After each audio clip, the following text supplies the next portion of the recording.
¿Qué onda, leyendas? ¿Cómo están? Aquí Eder y Checos.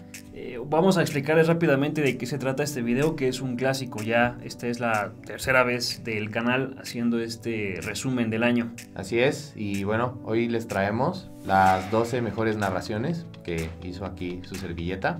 Yo sé que escribo como un dios, así es que me costó bastante trabajo encontrarlas, pero bueno, pasaron muchísimas cosas, contamos muchas historias que la verdad, nos movieron el corazón. Muchas cosas muy bonitas del fútbol mexicano y del fútbol mundial. Sí, es de los dos canales, ¿no? De fútbol mexicano y de fútbol mundial. Suscríbanse, por cierto. Claro que sí. Muchas gracias a todos los que estuvieron viendo todo lo de este año. Y bueno, aquí les va los que yo considero que fueron las 12 mejores que hice. Vale, nos vemos al final del video.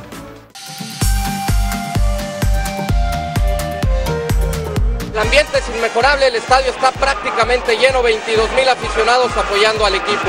Pero la fe y la esperanza es algo que aquí se vive y se siente en este estadio, porque los tiburones también tienen todo en sus manos, tienen que ganar o empatar para no tener que depender de nadie más. Una noche de sentimientos encontrados, a reventar el Alfonso Lastras, corazones oprimidos, esperando la alegría de la salvación, pero también con el terror de un descenso a la Primera División A. El sábado 29 de abril de 2006, en punto de las 9 de la noche, se jugaron los 3 cotejos para mantener el drama en vilo. El Estadio Banorte se atascó con 22,000 almas que se volcaron a apoyar a los suyos en el juego más importante de toda su historia, a la par de que a más de 500 kilómetros comenzaba la polémica en el Alfonso Lastras. Mauricio Morales no vio una mano del tamaño del estadio, que hubiera sido penal para Atlas. Al minuto 6 de dicho encuentro apareció Tito Villa con un testarazo para adelantar a la visita y poner momentáneamente salvado al gran pez, que todavía no generaba peligro. Leandro e Íñiguez hicieron pared y el brasileño la terminó con un disparo sencillo para Saucedo, que contuvo también un tiro libre. El goleador local quiso engañar a Glower, que no cayó. Bernal no se metió en problemas y mandó a córner un centro complicado, mientras que en el Pirata Fuente el público quedaba mudo con el gol de Iván Moreno, que celebró como torero tras adelantar a Monarcas. La pecera casi grita el propio, pero el de cabello cano estiró las manos cuando Abreu le dio a bocajarro y evitó así la caída de su marco. El 12 se convirtió en uno de los villanos de la historia por hacer bien su trabajo, ya que también le cerró el portón al Jimmy Gómez y a Vejines con puntuales lances antes de ir al descanso. Con 45 minutos restantes, San Luis se veía obligado a obtener la remontada sí o sí, pues cualquier otro resultado salvaba a los otros dos, mientras que en caso de lograrlo el descendido sería el Tiburón. El Cachas desgañitó al narrador con un disparo que fue hasta la tribuna, y luego el Chispa Velarde se barrió perfecto para sacar una buena jugada que iba fabricando Washington Sebastián frente al sufrimiento de una porra que materialmente tenía el rosario en la mano. Chapita Blanco estuvo a nada cuando su cabezazo besó el palo izquierdo. Después finalmente se movió la red hasta el 74. No obstante, el central le dijo a todos que ni se emocionaran, pues hubo mano y anuló el tanto. Esta jugada ha sido recordada muchas veces por toda la afición al fútbol mexicano, en un debate en el que se preguntan si sí fue o no fue. Juzga tú mismo. ¿Cómo se emocionó? ¿Cómo se desbordó la pasión? ¿Cómo salió a relucir toda la furia contenida en el pecho de los aficionados? Pero el árbitro con mucha anticipación marcó la mano de Abreu. Dicha acción fue muy similar en el duelo paralelo, donde Ariel González le anularon el empate para los gladiadores, y a la vez en el puerto fue Lucas Ayala quien puso la igualdad con un golazo de fuera. Esto último volvió a cambiar el panorama, que seguía bajo un soporte de cristal, donde los de Raúl Arias estaban en el desfiladero, aunque en caso de dar la vuelta ya no sería Veracruz el descendido, sino Dorados, a los que les surgía un mugroso gol para asegurar su permanencia. Tristemente el grito en Humaya nunca llegó, producto de la pésima puntería de los jugadores y la gracia del portero, lo que mantuvo a todos con el corazón en la mano. Leandro le dejó ir la zurda al guardameta, que se hincó por aquella de las archirre contra malditas dudas, y abrazó la redonda para susurrarle que se dignara a entrar en el otro arco. Otra vez el de azul estuvo atento para detener la bala desde lejos, y un bote que el barullo punteó como Baryshnikov se encontró las palmas del número 1, que no dio réplica. El reloj ya rozaba los 40, y con ello se acercaba el trágico final de esta historia, donde los jugadores se quedaron sin gas y pecaron de conformistas. La salvación parecía cerca, al igual que la liguilla, pero como ya se dijo anteriormente, no vendan los becerros antes de comprar la vaca, y al 88 fue Alfredo González Tahuilán, quien de cabeza le dio vida a los tuneros, para igualar el marcador, y con ello poner los pelos de punta en Culiacán, donde jugaban al filo de la navaja. El 13 le preguntaba desesperado a su banquillo cómo iban las cosas en casa de los rivales, y más de uno intentaba acelerar el tiempo, mientras se desentendían de lo que pasaba en patio propio, hasta que finalmente ocurrió lo más temido por todos los culichis. Marcelo Fernando Guerrero Gorriarán es un ex delantero uruguayo que tuvo andar humilde durante los inicios de su carrera, donde debutó con el Villa Español antes de ir al Nacional, equipo en el que metió 4 goles en 12 juegos. Tras esto se marchó al Racing de Argentina, donde sus 7 tantos en 25 duelos le valieron para que San Luis pusiera interés en él y se lo llevara para buscar la salvación. Su participación fue realmente sombría. En el Apertura 2005 disputó 15 encuentros y solo vacunó al Monterrey, por lo que su permanencia parecía hasta ilógica, algo que daba la razón a sus críticos, cuando en el torneo siguiente solo vio acción durante el primer juego ante Tecos, entrando de cambio en el segundo tiempo y saliendo al 74. Entre lesiones y no tener mucho peso en el plantel, el Colorado se fue relegando, hasta que para la fecha 17, cuando el equipo caía contra la Furia y se jugaba la vida, Raúl Arias le echó el ojo y lo metió por Carlos Sánchez, a ver qué pasaba. Y lo que pasó es que 22 minutos después de su ingreso en el Alfonso Lastras, llegó un hoyazo que la ofensiva remató directo al bulto de Toño Pérez, que la escupió al centro, directo al Charrúa, que empujándola hiciera uno de los goles más famosos en la historia del fútbol mexicano y se encumbrara la inmortalidad potosina.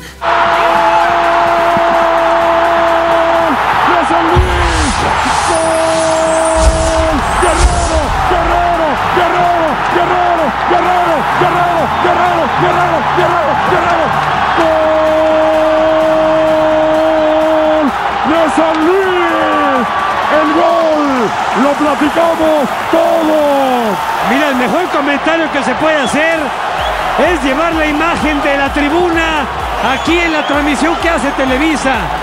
Si la gente preguntaba qué está ocurriendo allá en Culiacán, terminó como terminaron allá en Culiacán.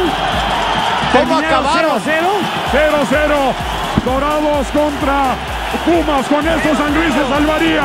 Mientras que el anuncio se propagaba a la velocidad de la luz en el Banorte, donde incrédula la gente se agarraba la cabeza, buscando resignación primero y consuelo después, la combinación de resultados dejaba el porcentaje de puntos y partidos en 1.2058 para ambas escuadras, pero con una peor diferencia de goles en el noroeste, máximo criterio de desempate, que finalmente los condenó.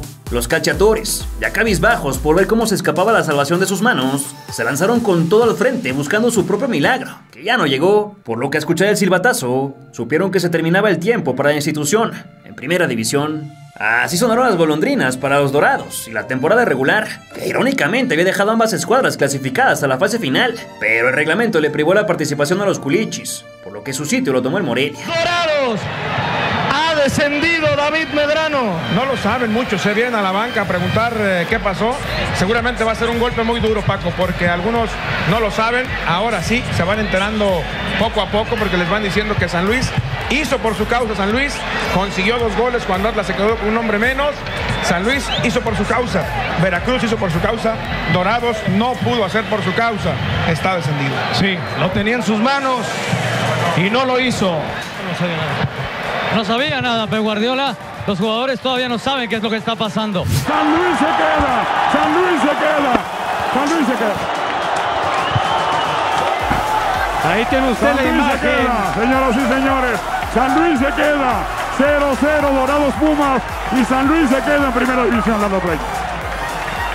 Ahí tiene usted esta imagen de Raúl Arias. Enrique, Empate a 0 goles. Sí te dejamos Enrique, allá a la Vamos a la cancha. cancha, vamos a la estoy cancha. con Marcelo. Marcelo, en este momento quiero agradecer a toda mi familia, que fue la que me apoyó. Y después hablamos, muchachos, que estoy un poco ahogado. Déjenme respirar. Este es un triunfo de todos los que Raúl Arias y todos los jugadores y toda esta gran afición que nunca dejó de apoyar. Gracias a todo San Luis. Y gracias a Dios. Gracias a Dios porque creo que lo merecíamos. El esfuerzo del equipo se notó. Ahí le mando un saludo a Miguel. Gracias por todo, Miguel España.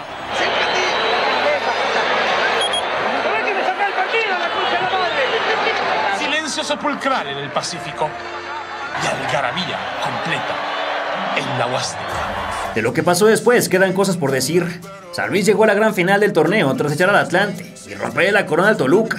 Ahí le plantó cara al superlíder y cayó en una de las finales más aburridas de todos los tiempos. Querétaro tomó el espacio dejado por los sinaloenses, que sufrieron otro duro revés un par de semanas antes, pues su filial en Tijuana también perdió la categoría en Primera A. Josep Guardiola confirmó su retiro oficial, se marchó de una tierra que adoptó como propia y donde la gente lo recuerda con mucho cariño por su humildad. Las fondas que solía visitar no volverán a verlo en persona, aunque sí por televisión, al convertirse en uno de los mejores entrenadores de toda la historia. Su maestro Lillo permaneció 2 años alejado del banquillo, antes de enamorar con sus conceptos futbolísticos en España, Colombia y Japón. Enfrentó a su discípulo algunas veces, y el par se volvió a unir cuando el bicampeón de la Champions lo invitó de auxiliar técnico en el Manchester City, y entró finalmente a la élite mundial. Abreu se llevó sus goles a Monterrey, donde fiel a su costumbre duró poco, en los dos equipos de la ciudad. Curiosamente también jugó en San Luis. El loco brilló durante Sudáfrica 2010 y hasta la fecha recuerda las enseñanzas de su compañero, que lo ayudó a mejorar sus recepciones. Haber convivido esos 6 meses con Pep fue una enseñanza, un aprendizaje, fue una bendición, y de que uno siempre ha aprendido a absorber de los que están por encima y de que uno nunca va a llegar a ese nivel. Y la verdad que bueno, fue fantástico, y sobre todo la etapa de San Dorado. El héroe de San Luis permaneció hasta 2008 con el equipo, donde en más de 80 partidos anotó 7 goles, hasta que entre aplausos se marchó y desarrolló su carrera en infinidad de clubes sudamericanos, pese a que sus mayores éxitos los cosechó jugando en Guatemala. Por su parte, el club tunero se mantuvo sin pena ni gloria en la Liga MX, disputaron una Copa Libertadores, pero la gente nunca se enganchó del todo con la institución, que desapareció el 20 de mayo de 2013, tras la decisión del dueño por llevarla a Chiapas, y ya luego volvió. Por su parte, el golpe en Sinaloa fue brutal. De vuelta al ascenso, los fichajes estrellas se terminaron, la ampliación del estadio se canceló, y aunque estuvieron cerca de volver el siguiente año cuando se quedaron en la orilla contra Puebla, la directiva terminó por vender al equipo a Grupo Caliente. En 2012 tuvieron su máximo logro, cuando ganaron la Copa MX de la mano de Cuauhtémoc Blanco, tras vencer en penales al Correcaminos del Chelis, en una final no apta para cardíacos, donde el arquero Alfredo Frausto metió un gol para empatar al minuto 90. Aún así, tuvieron que pasar 9 largos años antes de volver a primera. Su estadía fue breve, y más temprano que tarde terminaron bajando al circuito de plata, del que no los logró sacar ni Maradona, quien perdió 2 finales contra el Atlético de San Luis, una especie de reboot de su extinto rival. Por supuesto que esa historia ya la contamos en este canal, te voy a dejar el link de los 2 episodios aquí abajo en la descripción. Actualmente la posibilidad de verlos en la máxima división es inexistente, debido a la decisión impulsada por algunos dueños de evitar a toda costa el ascenso y descenso, cuyo formato hasta la fecha sigue siendo criticado por el estratega de la Premier League, que sin embargo sigue destacando lo aprendido en su paso por nuestro país. Me trataron maravillosamente bien en Sinaloa.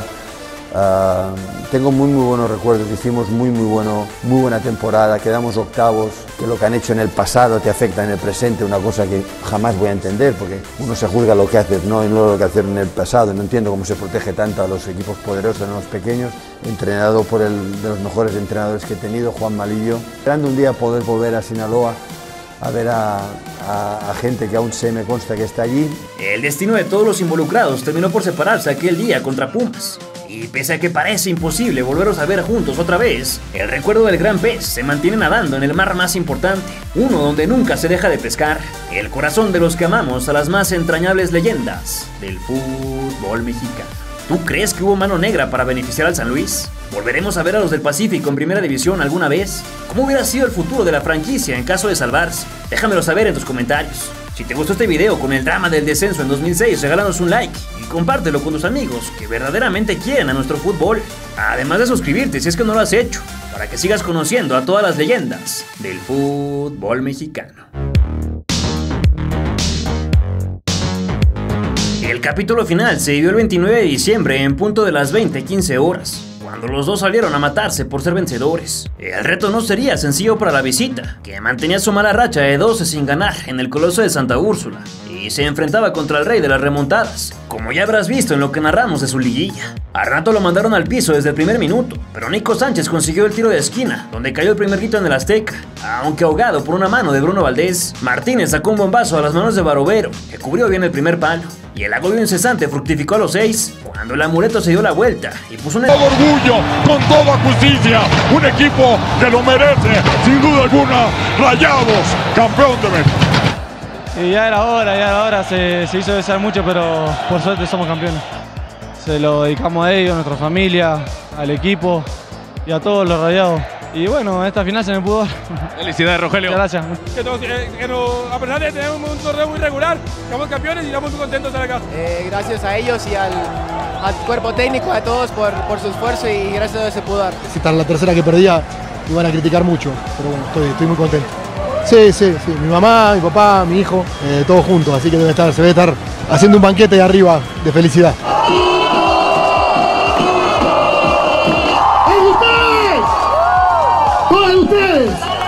Muchas gracias por confiar. ¡Sí se pudo! ¡Sí se pudo! ¡Sí se pudo! ¡Sí se pudo! ¿Crees que de no haber hecho el cambio de timón, los regios hubieran obtenido el título de todas maneras? ¿Cómo viviste aquella tanda de penales, donde América perdió nuevamente el título pasando la Navidad? Déjamelo saber en tus comentarios. Si te gustó el video, regálanos un like y compártelo con tus amigos regios, para que más personas vibren con la historia del argentino y sus dirigidos. Y si en este punto no estás suscrito, anímate a hacerlo, para que sigas conociendo a todas las leyendas del fútbol mexicano. El ímpetu se notó desde un inicio. Alentados por su guardia roja, los jugadores probaron con ataques aéreos sin mucha suerte. La lucha era intensa, y a los 7 minutos un punterazo obligó a que el vestido de verde se tendiera.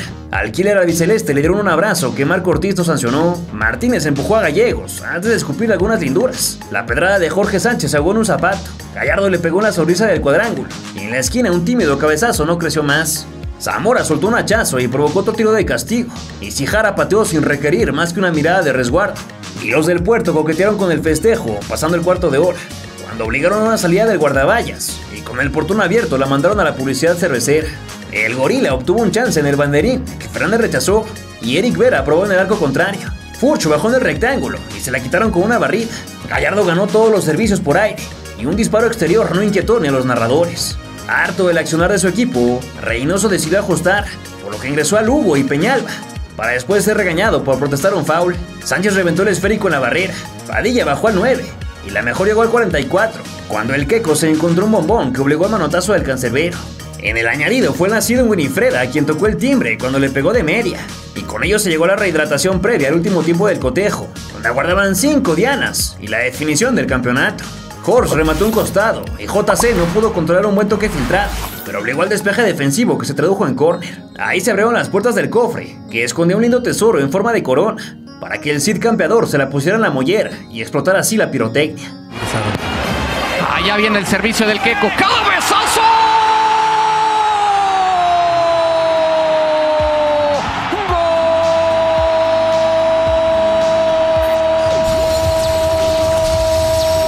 El huésped descargó su angustia con una patadilla de amonestación y trató de meterse al juego con un chumbazo iluso del ratón. Chaurand casi vacuna, y en la réplica el tocayo de lateral, que milita en el Ajax, firmó con un martillazo el 1-1 para silenciar al coloso del fraccionamiento Virginia. Los escarlatas casi recuperan la ventaja con un centro desde la bandera, que no encontró a su príncipe encantador, y el ex Cruz Azul desbordó para un nuevo cobro desde el vértice. Ahí por fin vendría la explosión imperial, cuando el que ahora es ídolo en Atlas metió su calavera y recuperó una ventaja que jamás se iría, pese a la insistencia de los visitantes por recuperar la pelota y jugar pronto.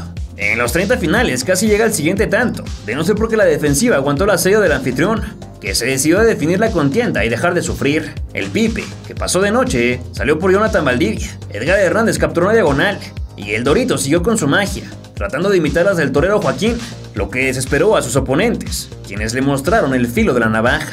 Sin embargo, esto salió contraproducente, pues el nuevo cobro de castigo apareció el patroncito para hacer el tercero y confirmar que a punta de cabezazos el ansiado título estaba por venir.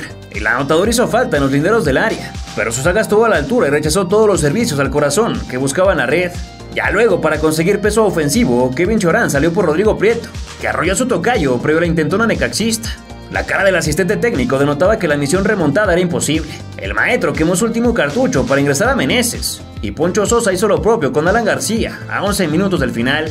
El 21 se trepó en su avión para negar un fogonazo espectacular. Vera le dejó uno de ardilla a Paganoni, y Gallardo dio los pasitos atrás para cazar un hoyazo.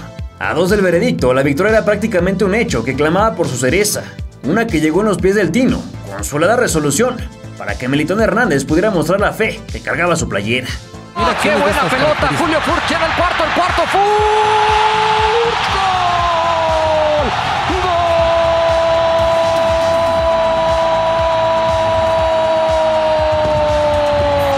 ¡Gol del Veracruz! ¡Golazo de Julio César Furch! Pudo haber quinto bueno de no ser por un rechace dentro de la caja y la falta de potencia en el intento de Meneses, aunque las acciones ya eran de más. Y finalmente el central hizo caso a las sugerencias de Carlitos por terminar, decretando así un festejo que llevaba contenido 792 meses. Más de 24.800 días después, Veracruz recordó lo que era ser monarca, destapó sus vitrinas y desempolvó los carros alegóricos para el desfile. Su técnico no hizo mucho circo, con las pocas fuerzas de sus rodillas se hincó para rezar, dedicando un mensaje especial a su hijo José Antonio, fallecido de cáncer 2 años antes, cuando tenía 40.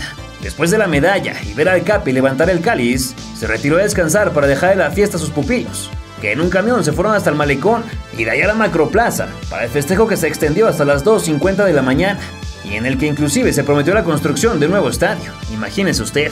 Tristemente, la fiesta tuvo su cruda infernal cuando de regreso en la Liga MX fueron derrotados por los Diablos Rojos 4-2. No obstante, el ceviche los alivianó, pues se confirmó el descenso de Dorados, su rival por salvar la categoría. Sin embargo, los rumores de la llegada del maestro Benjamín Galindo empezaron a sonar, con todo y que el otro maestro pensaba que con lo ocurrido en la Copa tendrá las credenciales para mantenerse.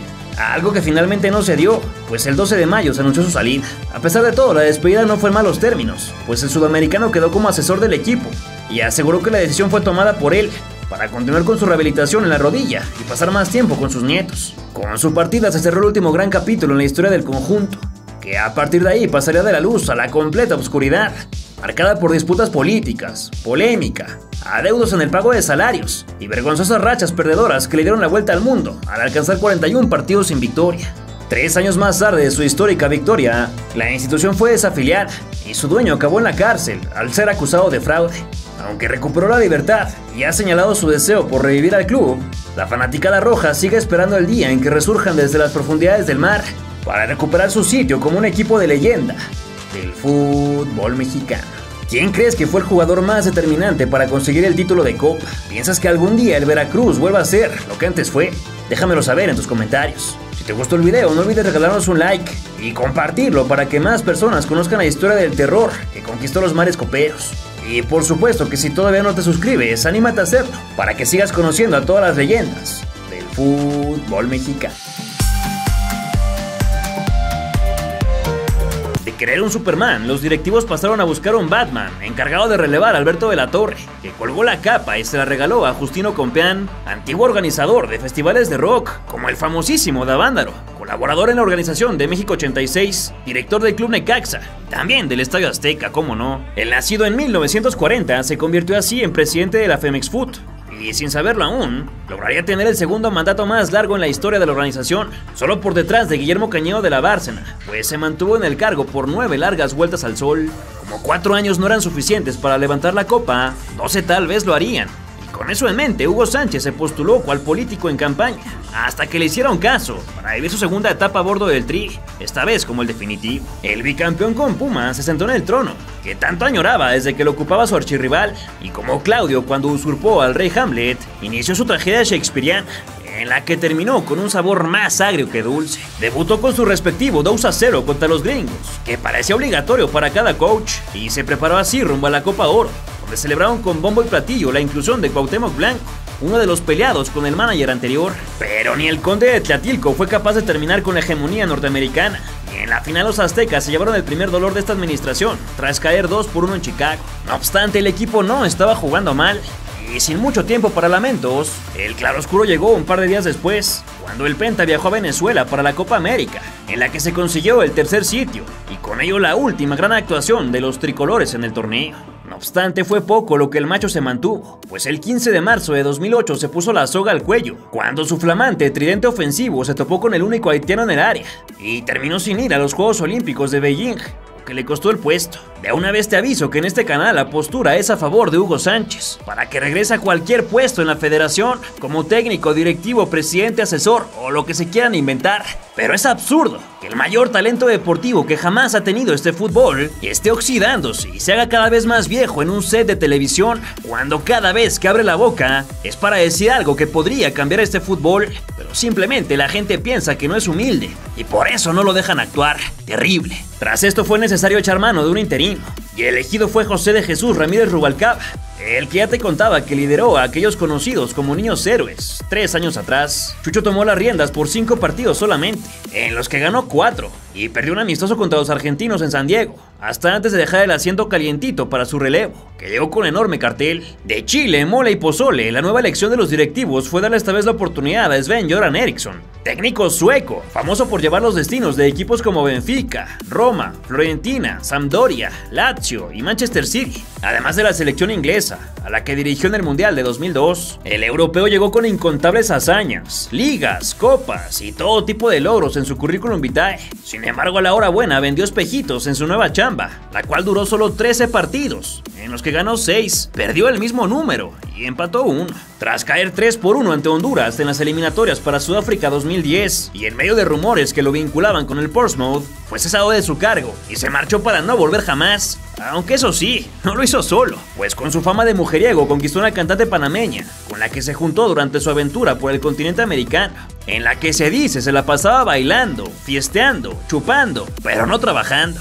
El proceso mundialista rumbo a 2010 fue una cloaca en todos los sentidos, y cobró más sangre que ninguno, pues después del fracaso en las eliminatorias sub-20, donde no se logró asistir a la Copa de la Especialidad, Cantú quedó fuera de la dirección deportiva y dejó su sitio a Néstor de la Torre. También llegó el nuevo entrenador, un viejo conocido que se puso el impermeable para enderezar el barco luego de lo vivido con el Niño de Oro y el dandy escandinavo, por lo que le dieron la bienvenida de vuelta al mismísimo Javier Aguirre. El vasco llegó con mucho mayor bagaje en comparación a 9 años atrás, pues se lanzó a la conquista de España y tuvo un andar exitoso con el Osasuna y Atlético de Madrid, a quienes les devolvió su presencia en torneos continentales. Tras ser anunciado y presentado, debutó con el pie izquierdo en la derrota 2-1 ante El Salvador, y se complicó aún más el panorama cuando en la Copa Oro estuvo en el ojo del huracán por patear a un rival en el empate entre México y Panamá, aunque con temple salió adelante y conquistó el torneo con una necesaria victoria de 5-0 frente a Estados Unidos. Este gran parche sirvió para llegar al Mundial, tras terminar segundos del hexagonal, y así viajaron a la tierra de las bubucelas para inaugurar el torneo con un empate a unos con el anfitrión. Pese a la emotiva victoria 2-0 sobre Francia, nuevamente los nuestros se dispararon en el pie y optaron por el camino complicado, tras perder en la última fecha con Uruguay, escuadra que llegó hasta semifinales del torneo, tras medirse a rivales más a modo que le hubieran tocado a los verdes. Por el contrario, el Tri tuvo que verse las caras una vez más frente a su coco, Argentina, que después de una espantosa conferencia de prensa de Javier Aguirre, nos propinó un 3-1, que terminó la aventura en el cuarto juego, igual que siempre. Sí, México me da la sensación que no es favorito de nadie, que estamos abajo en las apuestas, hay que intentar romper la euforia y las apuestas, ahí vamos a intentar vencer la estadística. Insisto, ellos son los amplios favoritos, nadie nos da ninguna posibilidad, vamos a verlo en el campo. Y sí, estamos de acuerdo en que nadie nos da un peso por nosotros, por nuestro futuro, un montón de analistas que nos dan por muertos, vamos a verlo. Luego de las siempre iguales críticas, el salvavidas por excelencia se marchó de vuelta a España, país campeón del mundo que estrenó su corona en el Estadio Azteca al disputar un amistoso para conmemorar el bicentenario de la independencia. Y como si de la cáscara de la cuadra se tratase, el encargado para sacar las papas del fuego fue el Ojitos Meza, que regresó como artista invitado para este capítulo, donde sus dirigidos igualaron 1-1 ante el monarca del tiki-taka.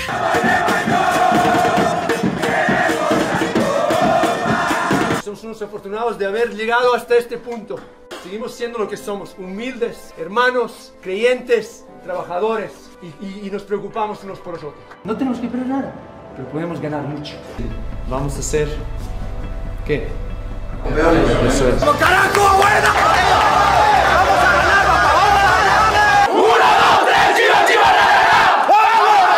Exactamente 2191 días después de levantar la copa con Almeida, el 12 veces campeón recibió en el Akron al mismo rival, una UANL sedienta de venganza y de arruinar la fiesta que estaba preparada desde la mañana. Pantallas en diversos puntos de la ciudad, camiones atiborrados y hasta patrocinadores que ya tenían listas las felicitaciones se unieron a lo que parecía una celebración segura. Antañas estrellas del club aparecieron para desfilar en la alfombra verde, como si de una premier se tratara. Osvaldo, Ramoncito, Quirarte, Maza, Pereira, todos ellos campeones con la rojiblanca, se hicieron presentes para atestiguar lo que terminaría en tragedia. Como el general que es, Bélico bajó primero del camión y abrió paso a sus dirigidos, inmersos en el sueño de alcanzar la inmortalidad, mientras el convoy de Tigres sufría las hostilidades en el camino, cuando a su camión le arrojaron piedras. Pereira saludó a Guiñac, quien seguro se quedó con las cuentas pendientes tras el penal que el comandante le provocó a Sosa en 2017.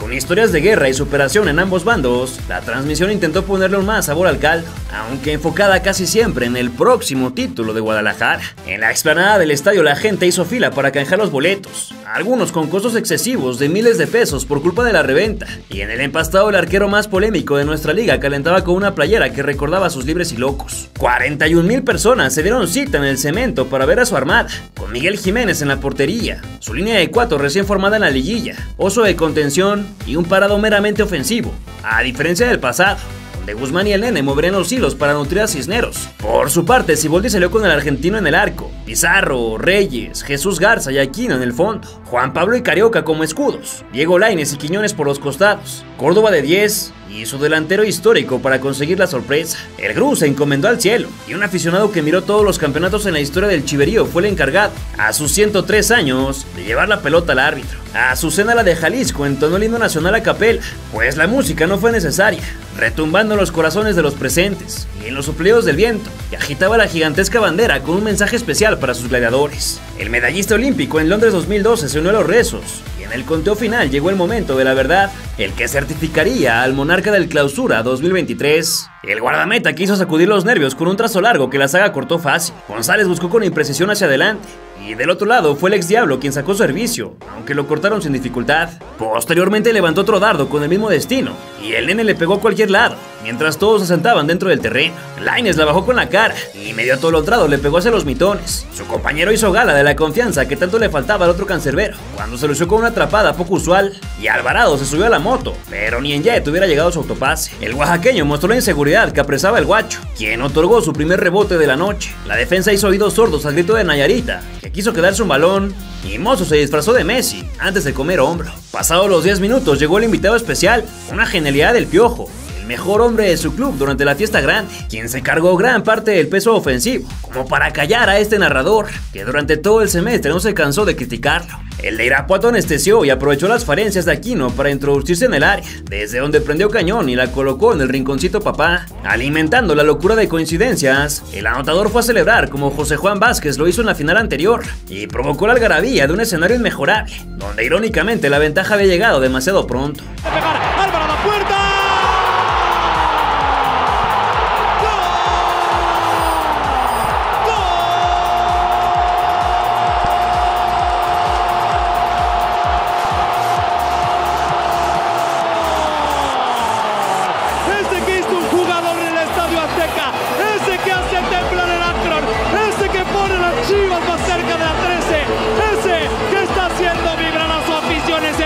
La respuesta fue un cambio de juego a 1000 kilómetros del factor, y el Chiquete apagó el intento de rebelión provocado por Córdoba, que se llevó un manotazo. Al ex Fenerbahce lo recetaron pasando media cancha, y Manuel Neuer se manifestó en el cuerpo del patón, que jugó de libero. Lainez prendió de derecha, pero se encontró con un desvío, y Carioca levantó un bombón para Guiñac, que erró por centímetros para alivio del respetable, aunque tal vez lo mejor que pudo haberles pasado era recibir el gol, pues irse ganando al medio tiempo le hizo demasiado daño al plantel.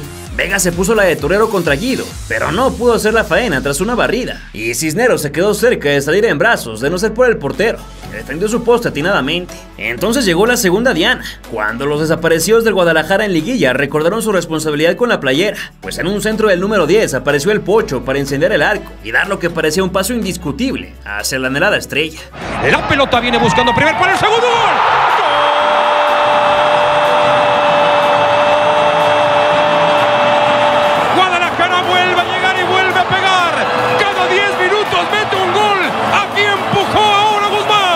La banca felina miraba lo sucedido con preocupación, y con 70 por jugarse la visita se lanzó a buscar la hazaña. A Sebastián lo atropellaron cuando ya estaba de rodillas, y después cayó en el área por un contacto a la espera de que se marcara un penal, pero Ramos Palazuelos se tragó el silbato. El nalgón levantó un trazo que la jerarquía del portero reclamó, y de frente, el de Aguascalientes dio salir su intento para el empate, en un duelo donde todos se peleaban la vida. Orozco usó la maquinaria para cubrir el esférico, pero en la siguiente abolló a su rival para llevársela de ocre. El dorsal 13 le robó su dulce al que abrió las cuentas contra América en el Azteca. Carioca desmayó un cubetero, y llegada la media hora le sacaron astillas a Bigón. Los de Siboldi replicaron con una infracción sobre Guzmán, y cuando Guiñac se enfilaba un mano a mano llegó el Tiva Sepúlveda para despojarlo limpiamente de su cartera. Luego el de Guasave envió tiro de esquina, y como en todo buen partido llegó la bronca en el momento que Quiñones reventó de un balonazo a la banca de los que ganaban, aunque solo le costó la amarilla, en una decisión que pudo cambiar la historia. Alexis no logró competir con el arguirucho central, y el brasileño siguió con ensayos que sacaban 5 de calificación por salir errados. El Papitán bajó el que surgió en Cruz Azul, el Capi estuvo atento por los aires, y abajo fue nuevamente Mozo quien eliminó las dudas que pudieron comprometer a su club previo al descanso. Todavía hubo tiempo para que Miguel Jiménez se quedara un regalo, y pese a que los quisieron madrugar en córner, fue Briseño quien respondió las exigencias, en lo que era hasta el momento una exhibición brutal, brillante y catedrática de fútbol organizado. Garza sufrió un planchazo, la saga se mantuvo intratable a cualquier cobro, y el oso le rugió a Javier Aquino en la enésima falta del chiverío. André Pierre hizo aire en la parte posterior y una barrida oportuna le quitó el tercero al local ante los nervios de Amauri, que sufrió en su palco. Así terminaron los últimos 45. Los últimos de alegría para la fanaticada chiva, que estaba por vivir una de las caídas más trágicas, inesperadas y dolorosas en la historia de su club. Confiadísimos en su cábala, la directiva invitó a la agrupación Alta Consigna para cantar Te deseo lo mejor, canción que sus jugadores se dedicaron a entonar a todo pulmón durante las eliminatorias para atraer la buena suerte, igual que los campeones de 2017.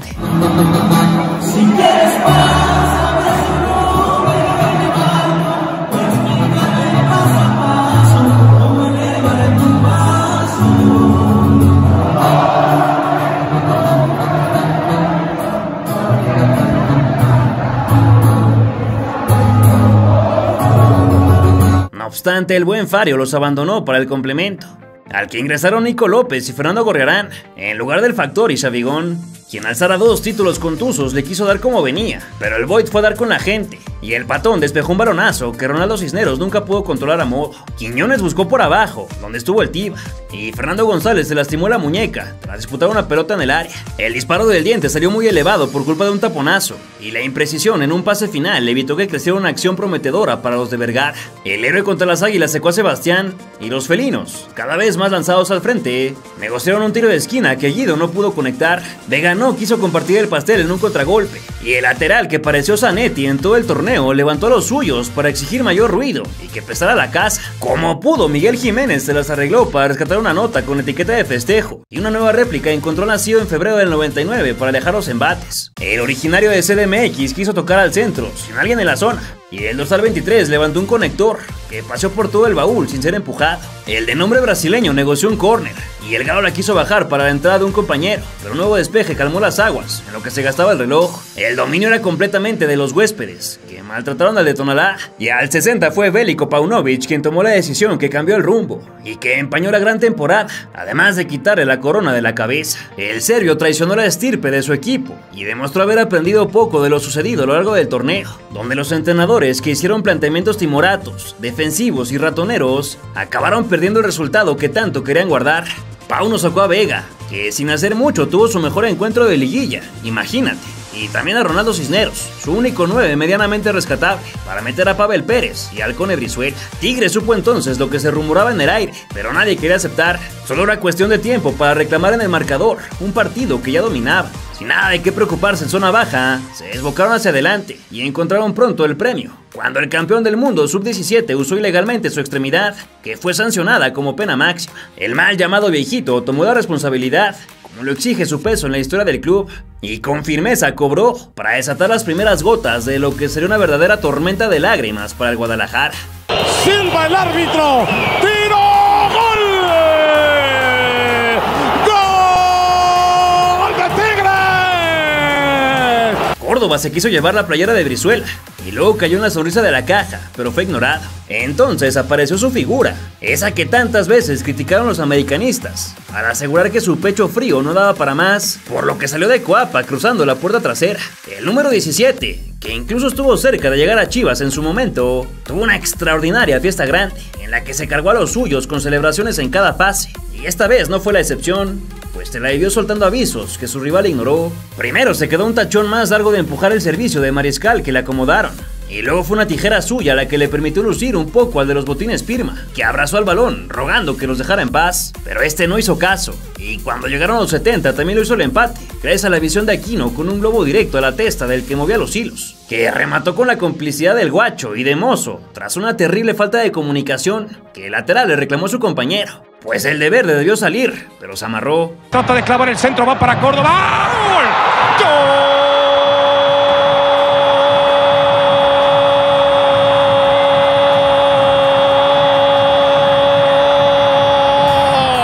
Sin que las matemáticas lo confirmaran, ese fue el momento en que el rebaño se alejó del campeonato para siempre, uno que perdió en su casa, después de aventajar el marcador la gran parte del trámite, y que dejaron escapar por culpa del pánico escénico. Alvarado cayó en el área, pero no intentó engañar y se paró de volada, a la par que un solitario en las gradas arriesgaba a restregar su alegría con una hinchada que aguantó vara.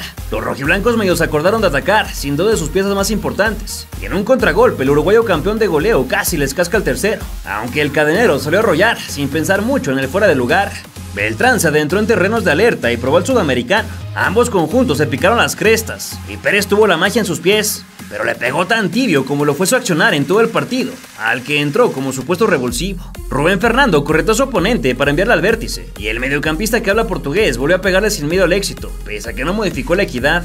Las Chivas de Hierro se lanzaron al abordaje, pero por poco y pagan las consecuencias cuando lo rescató una intervención defensiva. Un tiro centro del equipo amarillo no alcanzó a bajar a tiempo, lo que aprovechó la grada para recuperar el aliento. El dorsal 2 animó a probar con una de sus mejores armas, lo que obligó al recueste del último de los mohicanos, que por alto también se quedó con otro telegrama. Una falta fue lo último que vimos en los 90, previo a que el pizarrón indicase 4 minutos más de sufrimiento, esperanza, incertidumbre y mucha tensión, pero que arrojaron poco y nada, por lo que fue necesario era la prórroga. Samir ingresó por su compatriota, que terminó lesionado, y Guzmán se puso como energúmeno cuando le mostraron la preventiva, mientras al oso se le salió el algodón en el toma y daca contra el exjugador de Necaxa. Un cable viajó por toda la zona de mariachis, sin que alguien se animara a pedir la rola, y el técnico europeo le movió todavía más a su esquema, con una triada de cambios que resultaron todavía peores. Alan Torres, Chapo Sánchez en bastón, y el infame Daniel Ríos, que llegó esa misma campaña y solo hizo un gol, se apuntaron como las soluciones para sacar el barco a flote, en el que los sacrificados fueron de lo poco bueno que quedaba,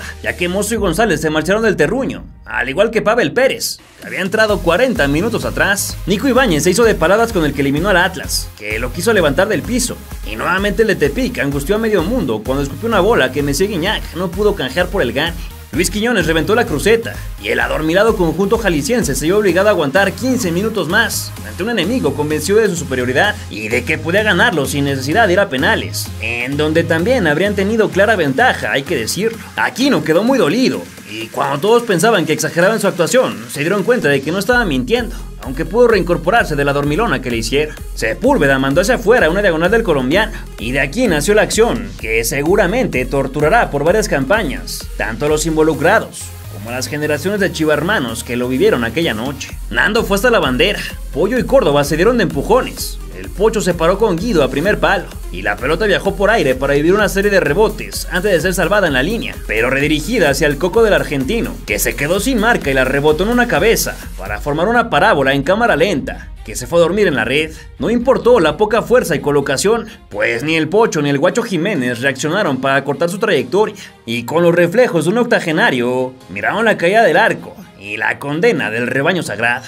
¡Y está salvando en la raya Chivas! ¡Gol!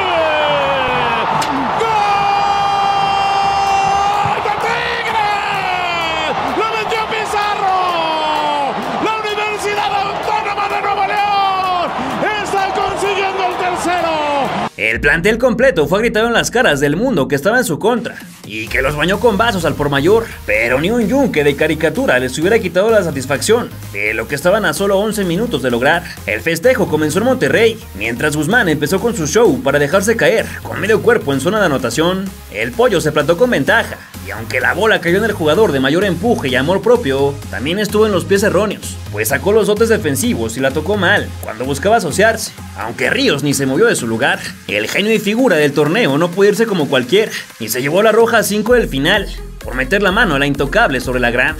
Con esos últimos rayos de esperanza, el local se aventó a buscar vida, a una muerte digna que los hiciera olvidar la ventaja que dejaron perder, y así estuvieron merodeando sin conseguir algo, encomendados a un milagro arbitral que no escuchó los rezos. Al 120 tuvieron pelota parada, a la par que se jugaron los últimos 180 segundos del campeonato. No obstante, la acción terminó en expulsión para Sepúlveda, que tras una chilena fallida de su compañero, se vio obligado a cortar un avance y se llevó de inmediato la segunda cartulina. Al Conejo lo mandaron a la madriguera con un empellón, y para ahorrarse los reclamos, el referee finiquitó las cortesías para hacer oficial la pesadilla del anfitrión. Casi 20 años después de perder ante Pumas, el conjunto de 11 mexicanos volvió a conocer la amargura del subcampeonato, ese que nadie recuerda, y al tiempo que los abrazos explotaban en un lado, las tristezas comenzaron a correr en el otro, al saber lo que dejaron escapar.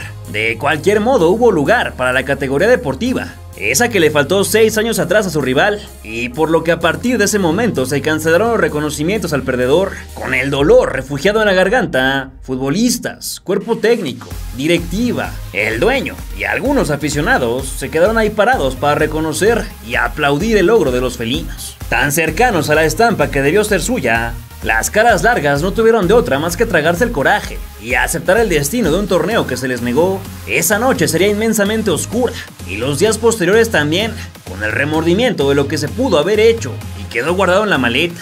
Aún así, como equipo y como familia, la institución cerró filas bajo la promesa de luchar hasta el fin, con el objetivo de reclamar muy pronto lo que es suyo por derecho de nacimiento, un lugar en la cima como leyendas del fútbol mexicano. ¿Crees que los cambios de Pau no afectaron a sus dirigidos? ¿O qué fue lo que pasó? ¿Volverá pronto el Guadalajara a una final de liga? Para ti, ¿cuál fue su mejor jugador del semestre? Déjamelo saber en tus comentarios. Si te gustó el video, no olvides regalarnos un like y compartirlo para que más personas conozcan la amarga historia de las Chivas de Hierro. Si en este punto no estás suscrito, anímate a hacerlo para que sigas conociendo a todas las leyendas del fútbol mexicano. En este teatro llamado vida, existen historias capaces de sacudir el alma de toda su audiencia, que se inspiran en las epopeyas de los protagonistas y la capacidad que tienen para salir adelante, sin importar cuántas veces parezca que el éxito y la felicidad no son para ellos. Tragedias que acompañan desde el nacimiento a sus héroes, que con voluntad de acero y sin necesariamente esperarlo, encuentran la luz dentro de toda esa sombra con la que deben de lidiar para vivir el resto de sus días como campeones. Hoy toca hablar del futbolista que ni siquiera sabía que se iba a dedicar a ello, pero logró cimentar el camino desde un pequeño pueblo hasta los estadios europeos, gracias a la ayuda de la pelota para llenar el estómago y de paso los vacíos de su corazón al crecer en un núcleo totalmente roto. Un tipo que, pese a todos los complejos que puedan existir, jamás encontró una razón de peso para no creer en sí mismo y cuya aventura trascendió fronteras para dejar un legado de fraternidad entre dos ligas separadas por miles de kilómetros y una forma radicalmente opuesta de ver el deporte. Gracias a su carácter cumplidor y una fortaleza física que lo volvió el caballo de guerra en su escuadrón, este mexicano fue capaz de disputar prácticamente todos los minutos de la temporada y dinamitar una pared que detuvo en seco los sueños de muchos colegas antecesores, el de emigrar al viejo continente. Su presencia derribó los muros del mercado y expandió el horizonte de muchísimos talentos que se beneficiaron a la postre de este explorador, dueño de las palmas neerlandesas, en una época donde muy pocas veces los calchadores nacionales conseguían figurar en dichos lares.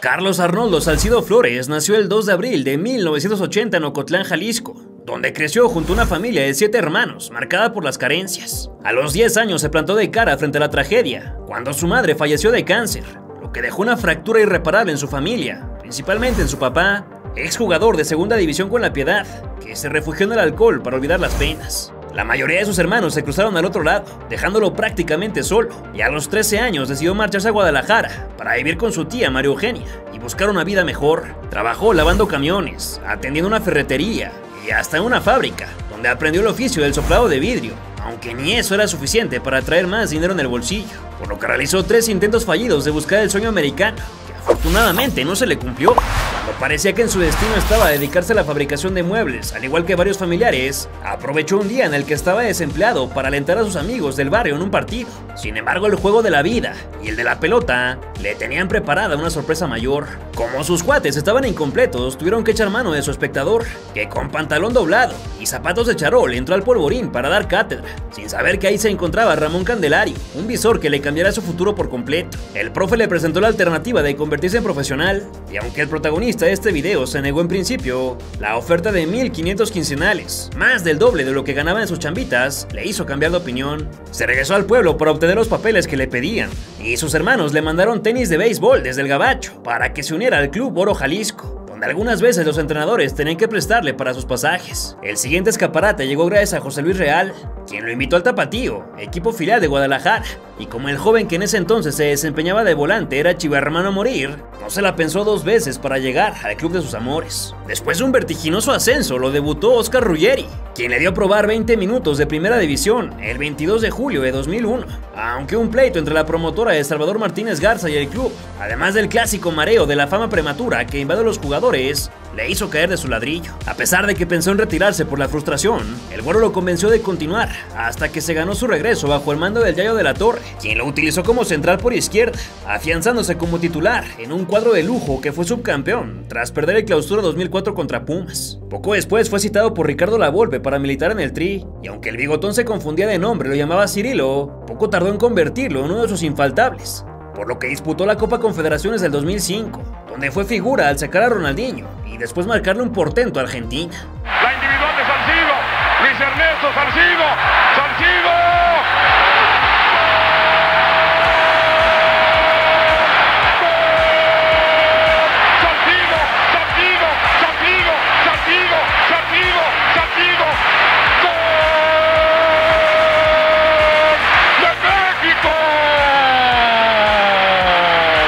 Dicho año fue de ensueño para él, pues estuvo lleno de actividad e incluso se convirtió en el futbolista con más minutos en todo el mundo. Actuaciones de este tipo le aseguraron su boleto al Mundial. En un amistoso de preparación fue visto por Ronald Koeman, su futuro técnico, que lo miró en la derrota 2-1 ante los Países Bajos y quedó convencido de su calidad, por lo que fue a buscarlo al túnel para prometerle que lo seguiría de cerca. El mexicano desconocía el peso en las palabras de quien le hablaba, nada más y nada menos que el defensa más goleador en la historia, multicampeón en distintos equipos de abolengo como el Barcelona, y recién llegado entrenador del PSV de los Países Bajos, bicampeón del Eredivisie en ese entonces, después de una actuación fenomenal en la Copa del Mundo de Alemania, en donde se lució como uno de los mejores del equipo nacional.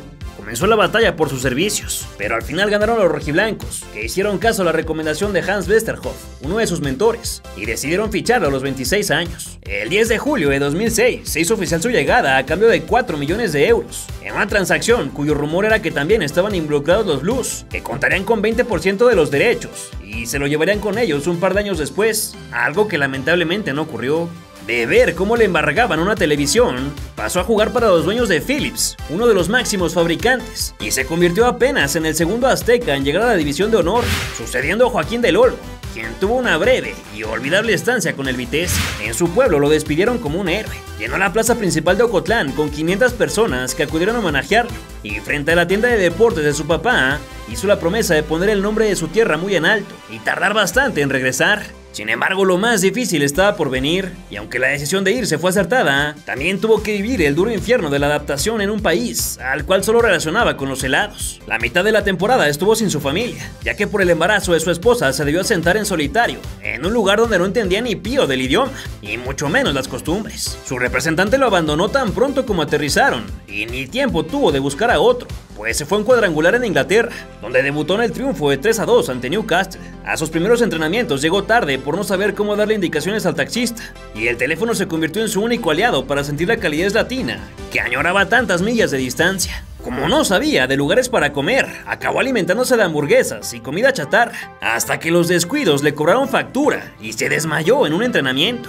Desanimado pensó en regresar, hasta que la aparición de un amigo inesperado lo salvó del fracaso. Cuando entabló relación con su compañero Jefferson Farfán, la foquita se hizo su inseparable y lo llevó a conocer lugares de comida española con meseros que hablaban el idioma, por lo que Carlos se convirtió en cliente frecuente del patio andaluz y encontró a partir de ahí un cuartel para recargar baterías, olvidar la soledad y mejorar durante la pretemporada. Al jalisciense le dieron el 23 como a Michael Jordan, y después de perder 3-0 contra el Nuremberg en su último amistoso, realizó un viaje relámpago a México para recopilar documentos oficiales, previo a su estreno en el fútbol europeo con los granjeros.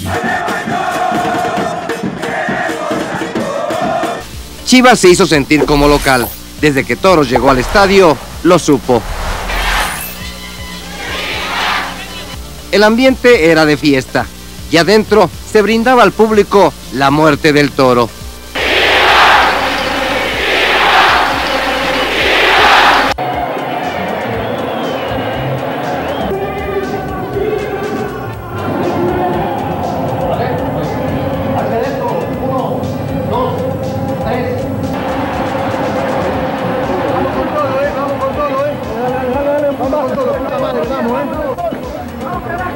El último capítulo se llevó a cabo el 1 de junio de 1997, en el Estadio Jalisco a las 12 en punto, donde estuvo presente un joven Carlos Salcido, además de Carmen Salinas y Edith González, que tras ese día saltó a la fama e incluso consiguió ser elegida para estelarizar Aventurera.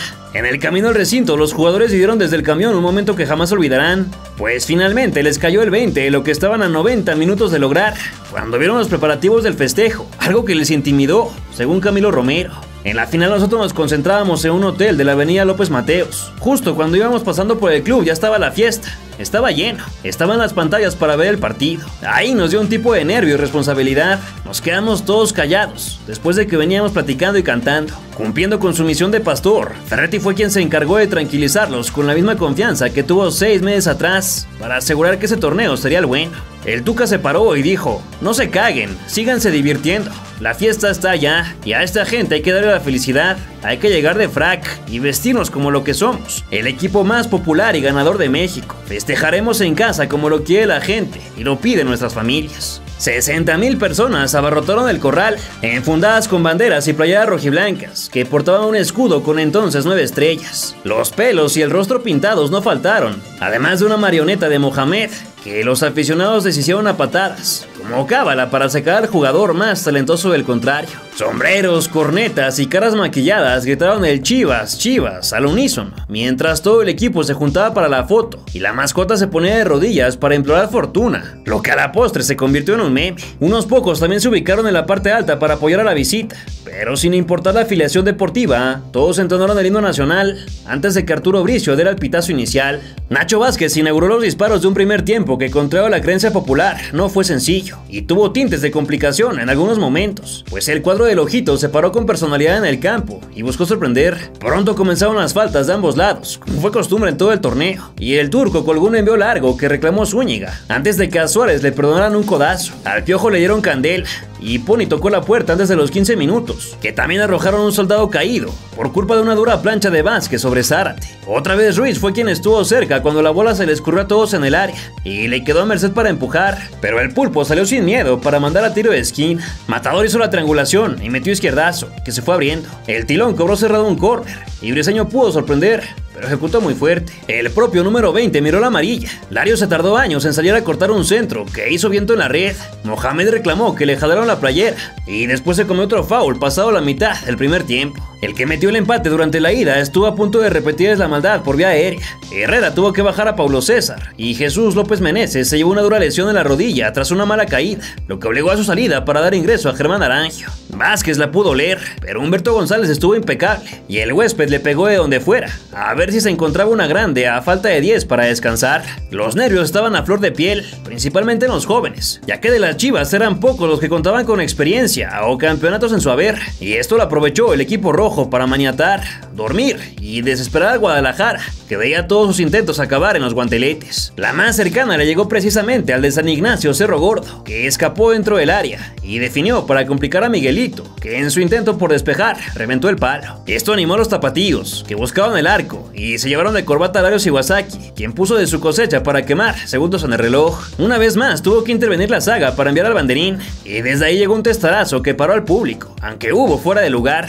Antes de ir al descanso, el local obtuvo un balón parado que ingresó al cajón y casi se traduce en gol, luego de que el arquero de la Selva se amarró. 45 quedaban para romper la sólida trinchera mexiquense, que soportó casi a la perfección por 3 tiempos, pero se derrumbó desde que iniciara el último, cuando un desborde por sector derecho le llegó al gusano, para desatar oficialmente la primera oleada de serpentinas en la fiesta. Coyote llega, dispara. ¡Gol de Nápoles! Es lo que había hecho falta en el primer tiempo. Ni Coyote ni Ramón llegaron y la metieron. Y el gol fue un cubetazo al corazón de los astados. A la siguiente jugada, un desconcentrado Piojo perdió el esférico contra el Tilón, que sin más la definió para dar unos pasitos más cercanos al título. La gana el Tilón dispara.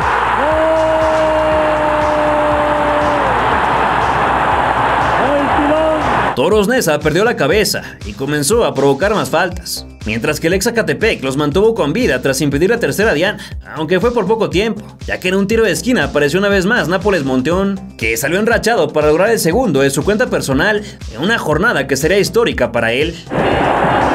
Nápoles, ¡gol! El gusano. 2-0. Luego del abrazo se reanudó todo desde el círculo central, desde donde los del Ojito intentaron cambiar el triste destino que les esperaba, aunque sus ensayos carecían de toda oportunidad para inquietar la figura del cadenero. Ignacio Vázquez se quiso comer el pastel él solo, pero se lo quitaron con una barrida, y desde el exterior fue Guillermo quien quiso sorprender, que nomás se llevó la rechifla, con todo y que mientras jugaba el partido su esposa estaba por entrar en labores de parto. Con un rival vencido mentalmente, Guadalajara tocó con la tranquilidad de un interescuadras, y a la diagonal matona llegó Manuel Martínez, que corrió a festejar la faena con todos sus compañeros en el vértice de la cancha. Zárate tuvo que salir en camilla por una entrada medio ardilla, y aprovechando el parón, Nacho se marchó para dejar su lugar a Felipe Robles. El emperador Suárez, que se estuvo picoteando desde la ira contra Lusenhoff, perdió el duelo psicológico contra el argentino y miró la primera expulsión del torneo para un elemento de su equipo, cuando recetó a su rival, por lo que Coyote lo tuvo que tranquilizar en su salida del campo. El técnico reacomodó sus piezas e ingresó al campeoncito Hernández, pero ni con la inferioridad numérica Chivas renunció a ir por más, perpetrado por el jugador que despertó tocado por los dioses del fútbol, el número 10, que hizo hat-trick. Nápoles que llega, ¡gol! Otro de Nápoles. 5-0. Con los cuernos por delante, el maltratado Neza trató de rescatar el honor mediante envíos al rectángulo, sustituciones y pistolazos al marco, pero solo fue Arangio quien pudo conseguir el del descuento, cuando de media vuelta la guardó en la base del poste. La última hebra que tejió el 10º título llegó a 8 del final, otra vez cortesía de Gustavo el Gusano Nápoles, que con sangre helada la mandó hasta el fondo, y se convirtió en el primer jugador que consiguió un póker de anotaciones en una final, récord que mantuvo en solitario hasta 2015, cuando lo igualó el Chuletita Orozco. ¡Gol de Nápoles! Allá va el Gusano. 6-1. La cascada de aplausos comenzó con la salida de uno de los máximos ídolos, Ramón Ramírez, y para ya no hacer esperar los festejos, el silbatazo del árbitro dio paso al momento más dulce en este deporte. El conjunto de sangre exclusivamente mexicana reconectó con sus pasadas glorias, con los años hegemónicos que parecían cada vez más lejanos, con su acta de nacimiento que lo marcaba como un grande desde el inicio de los tiempos, y así volvió a gritar campeón frente a un público que invadía el empastado para tocar a sus héroes. ¡Chivas! Campeón del fútbol mexicano. Es la locura el Estadio Jalisco. Consiguen su campeonato número 10. Es el primer equipo en conseguirlo en la historia moderna, porque hace muchos años lo consiguió en España con 14 títulos. Pero en la era profesional nadie había podido conseguir 10 títulos, Chivas los tiene. Bueno, creo que se buscaron las anotaciones del equipo fue ofensivo. En esta ocasión sí fuimos contundentes. Y Dios quiera que este sea el inicio de con toda modestia, de un futuro campeonísimo también. Y tuvimos una magnífica temporada, ustedes bien los han 18 partidos sin perder. Y bueno, ese premio todo eso. El mar de personas fue tal que los jugadores no pudieron levantar el campeonato como se acostumbra, y solamente fueron Alberto Coyote y Sergio Pacheco quienes tuvieron ese privilegio para dar la vuelta olímpica junto a la multitud de seguidores que los escoltaban, reconfirmando que las Chivas retomaban su sitio como una de las más grandes leyendas del fútbol mexicano. Pero al final, Chivas mereció lo que hizo durante toda la temporada. Ahí está Ramón Ramírez. La gente en verdad aquí está feliz. Hay bastante desorden en esta mitad de la cancha. Jalisco está de fiesta. Es más que una pasión. Todo al conjuro de Chivas campeón. Una historia y una pasión que comenzó hace 40 años, con aquel primer título. Había que estar acorde con la época y los colores. Unos en el pecho, otros en la corbata, otros más en los cachetes. Y por 10 pesitos más, tratamiento completo. Frente, nariz y pelo tricolor, aunque no garantizaban cuándo se caería el tinte, así se tratara de las mismas mascotas. Que hacer récord personales es el récord que ahora tiene el equipo Chivas, la 10ª estrella que va a tener ahora en su escudo, y eso es más importante que cualquier récord personal.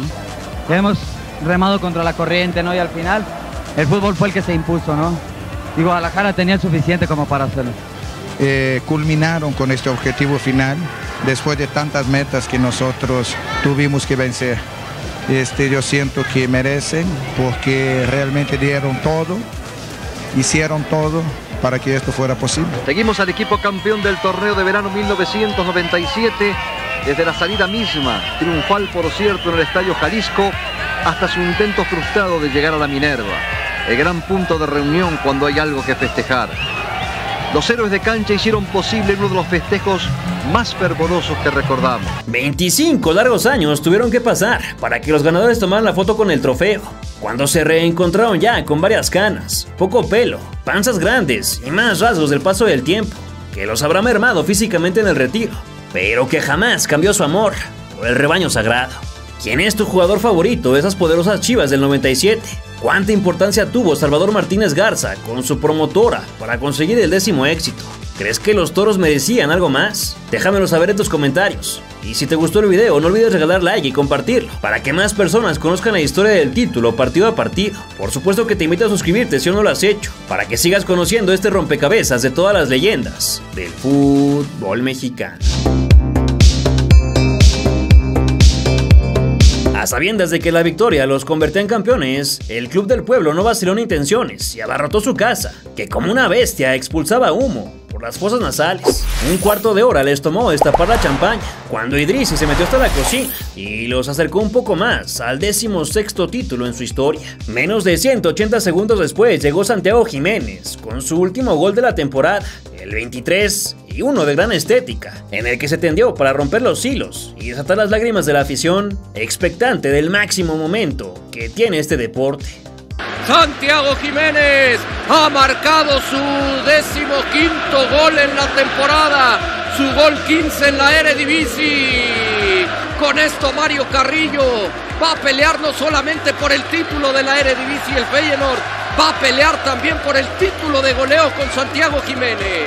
El público en todo Rotterdam festejó, gritó y brincó en las explanadas y avenidas principales, algo contrastante con ese temperamento parco, frío y calculador de los neerlandeses, irreconocibles ante la felicidad de lo que cada vez estaba más cerca de dormir en sus vitrinas, en las gradas. Y al igual que cuando lo hiciera con la máquina celeste de la Cruz Azul, su padre lo miraba con orgullo y escuchaba los cánticos de la porra, vuelta loca por el Azteca. Paixao tiró las serpentinas de la fiesta, además de los globos y el confeti, ya que su misil redondeó los cartones. Al 89, y entre ovaciones, el Bebote salió bajo la lluvia de aplausos de una afición entregada a su figura con banderas, sombreros y hasta playeras de la selección.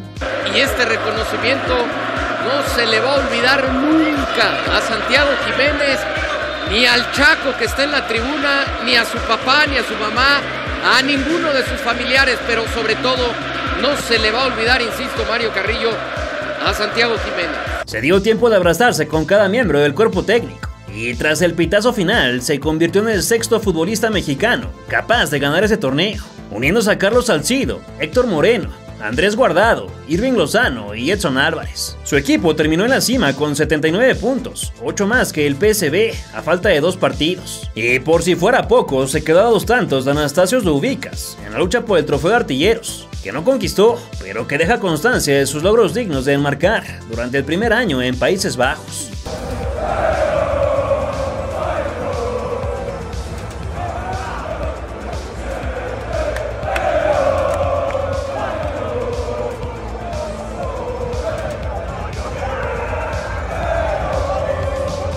En los muros de la gloria se marcó el año en el que el Feyenoord volvió a la cima, misma que no conocía desde 2017, y entre brincos celebraron con su gente, antes de lanzar por los aires Arne Slot. 1 a 1 fueron llamados a recoger sus preseas, hasta que llegó el turno del número 29, que se abrazó con su mentor Van Persie, y se unió al grupo para levantar el anhelado metal, entregado por quien brillara en el Arsenal, y por Giovanni Van Bronckhorst.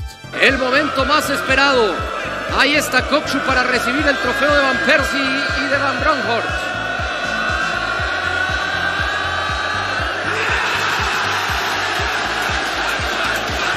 El Feyenoord recibe el trofeo y es el campeón en el fútbol de los Países Bajos. 16º título en la Eredivisie y todavía viene mucho por delante para este equipo. Han coronado una grandísima temporada con este triunfo sobre el Go Ahead Eagles, pero ha sido un torneo redondo.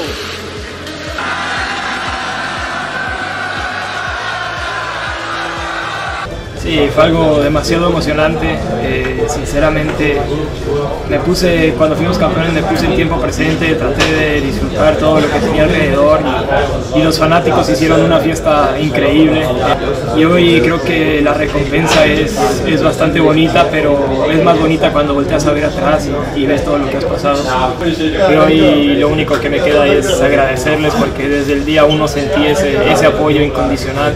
Yo creo que algo hace especial a este club y es la gente que siempre está, a pesar de las derrotas, a pesar de las victorias, siempre está.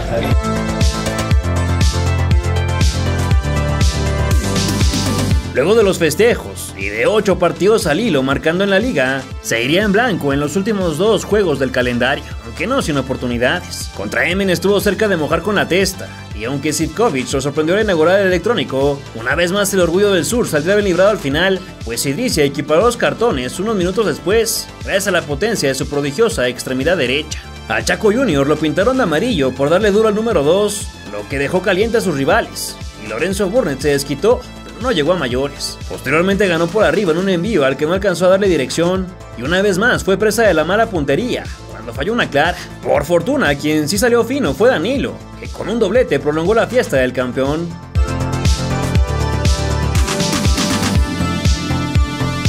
Luego de que Milan se uniera a la lista de interesados en sus servicios, despidió la campaña contra el Vitesse en un partido donde el monarca se lo con la mente ya puesta en sus vacaciones, pues cayeron por segunda y última vez en la competición.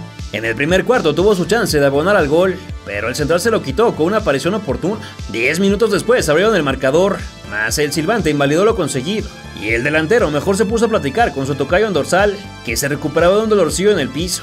Despuesito lo sorprendió Marco Van Ginkel, autor de solitario, que agarró dormida la defensa y no se la pensó mucho para definir. Jiménez cayó como si fuera un gusano y sacudió todo el cuerpo, se la pasó peleando con todo por el balón y cuando tuvo la chance de enfilarse al marco una hormiga se le cruzó en su camino, haciendo que perdiera el equilibrio. Al 77 quiso impactar de tijera, pero con fuerza excesiva, y en el córner no pudo hacerla crecer. Una vez más se encontró la grande al segundo poste, pero no le dio dirección, y su último cabezazo llegó sobre los segundos finales. Tras ello finalizó una enorme temporada por parte de Santiago Jiménez, que se unió a la Legión Europea y terminó por convertirse en el más exitoso del año, donde sus goles llenaron de colores verde, blanco y rojo las butacas de un país separado a miles de kilómetros. El listón ha quedado muy alto con miras a lo que sigue, pero el Chaquito pinta para seguir creciendo y sorprendiendo, pues se mantiene en el Feyenoord para consolidarse y de paso jugar la Champions League. Con 2026 en el horizonte, resulta difícil no pensar que aquel niño que arribó desde el puerto de Buenos Aires hasta el puerto de Veracruz hace 19 años, sea capaz de completar el ciclo y participar ahora sí en la justa, con la playera azteca enfundada, mientras lucha por llevar su apellido otra vez al libro de las leyendas del fútbol mexicano. ¿Cuál fue tu gol favorito de los 23 que se agenció Jiménez? ¿En qué equipo te gustaría verlo próximamente? ¿Podríamos decir que ya superó la prolífica carrera que tuvo su papá? Déjamelo saber en tus comentarios. Y si te gustó el video, no olvides regalarnos un like y compartirlo, para que más personas sepan la historia de este crack en ciernes. Por supuesto que te invito a suscribirte si aún no lo haces, para que sigas conociendo a todas las leyendas del fútbol mexicano.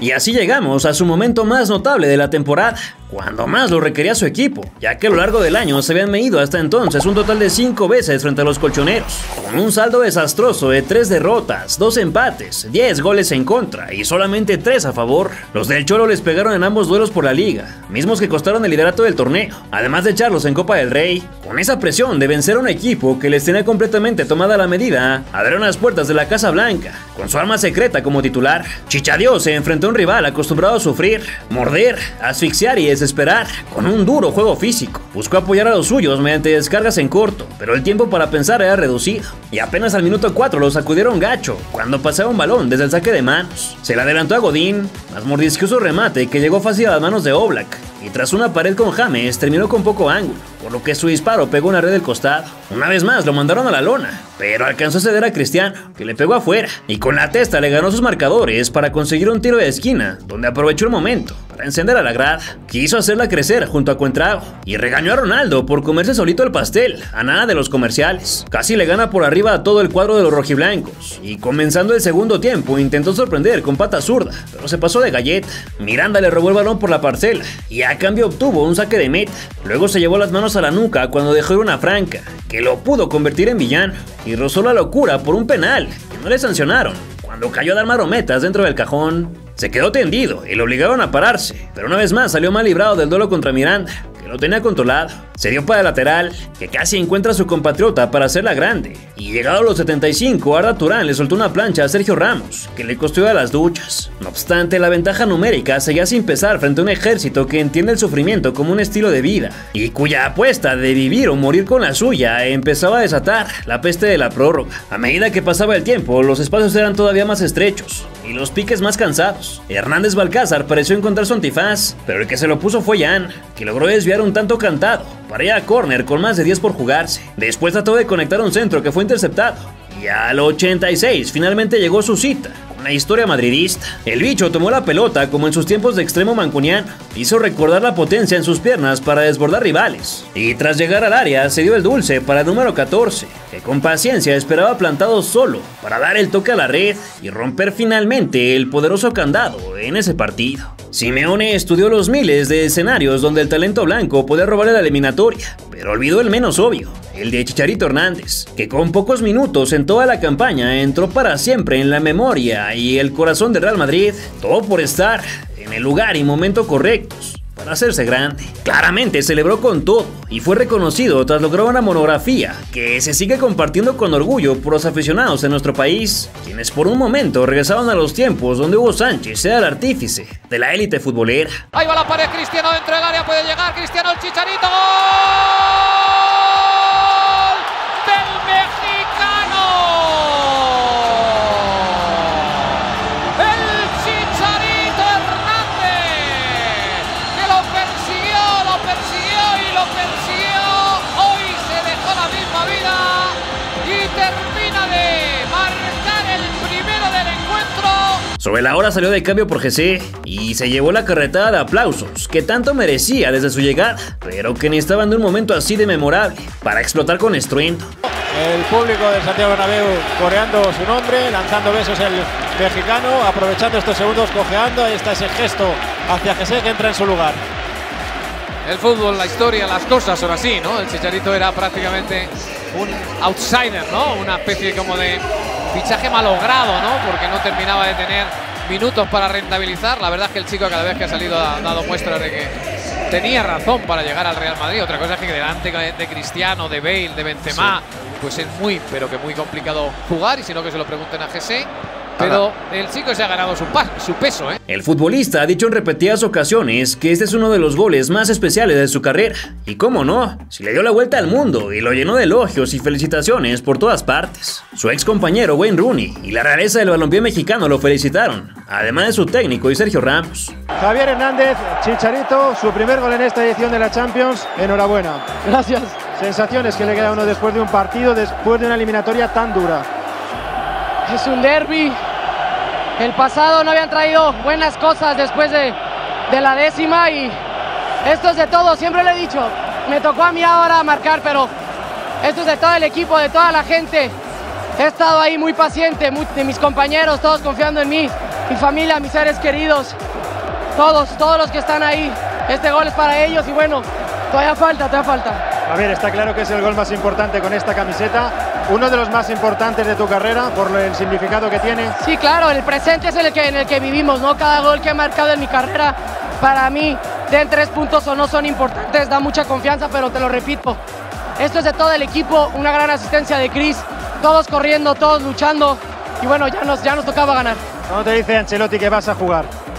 Me lo dice unos días y me dice que me prepare y que esté atento y que haga lo que venía haciendo los partidos pasados. ¿Y cuándo os dice que va a jugar Sergio Ramos en el centro del campo? Bueno, ¿lo habéis ensayado? ¿Lo habéis entrenado? Cosas que se van a quedar ahí internamente. El míster, si quiere decir cuándo lo dijo, no, uno está para jugar, cuando te dé la oportunidad o cuando no. Digno rival el Atlético de Madrid. Claro, siempre. La vez pasada llegó a la final de la Champions, ganaron la Liga, un rival muy digno, pero bueno, gracias a Dios fuimos justos vencedores. Javier, Barcelona, Bayern, ¿qué rival queréis evitar? Para ser campeón de la Champions necesitamos ganarle a todos. Muchas gracias. Chicharito ha jugado muy bien, con mucha gana, tenía gana, pero creo que ha sufrido mucho en esta temporada, ha jugado muy poco, pero al final creo que merece este gol que ha marcado, muy importante para nosotros, porque siempre, nunca ha bajado los brazos, también en sus momentos difíciles, siempre se ha entrenado muy bien y al final esto ha pagado para él. El ex sevillista lo destacó por ser el ejemplo de un profesional que ha ayudado mucho al equipo. Y por si fuera poco, la prensa deportiva española se llenó de titulares por lo sucedido.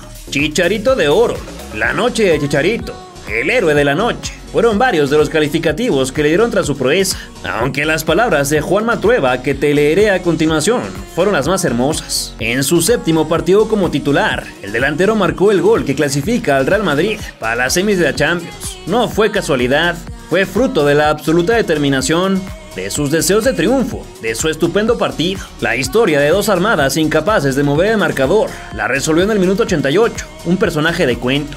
La UEFA también reconoció lo sucedido, nombrándolo como parte del once ideal de los partidos de vuelta, donde encabezó el ataque junto a otros cracks como Neymar y Thomas Müller. También recibió una sorpresa en el regreso a Valdebebas, cuando unos mariachis le llevaron serenata, aunque no pudieron encontrarlo, pues se equivocaron de puerta y el jugador salió por otro lado. El de Chicharito es el triunfo de la humildad, el triunfo de quien trabaja en silencio, de quien nunca baja los brazos. Muchos deberían aprender de él, de un tipo siempre agradecido, siempre feliz, siempre compañero. Lo que son las cosas. Ancelotti había pasado del mexicano. No le daba ni los minutos de la basura. Siempre Benzema, hasta los amistosos. Y si no, José. Chicharito ha esperado, ha callado, ha apretado los dientes y ha seguido peleando. Peleando con la misma ilusión de siempre. Peleando por lo que más le gusta, jugar al fútbol. Pues ayer dio una lección a Ancelotti y a todos, una lección a los pintamonas y besaescudos, a los que hablan demasiado, a los que ponen siempre mala cara, a los que no aceptan un banquillo, a los madridistas de boquilla, a los que piden renovaciones todos los días. Este chaval ha colocado al Madrid camino de la 11ª, marcó un gol que pasa a la historia y lo hizo con la humildad de siempre. No es madridista de cuna, ni falta que le hace. El madridismo se demuestra cada día, en cada palabra, en cada gesto, en cada gol. Chicharito sí representa los valores del Madrid.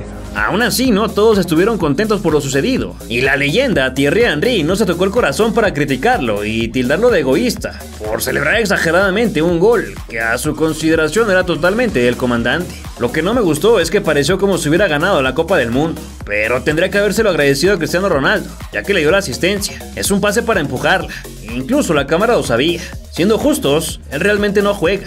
Se le ha dado una oportunidad esta noche, pero no creo que vuelva a jugar de nuevo, sentenció el campeón del 98. Igualmente el francés estaba muy equivocado.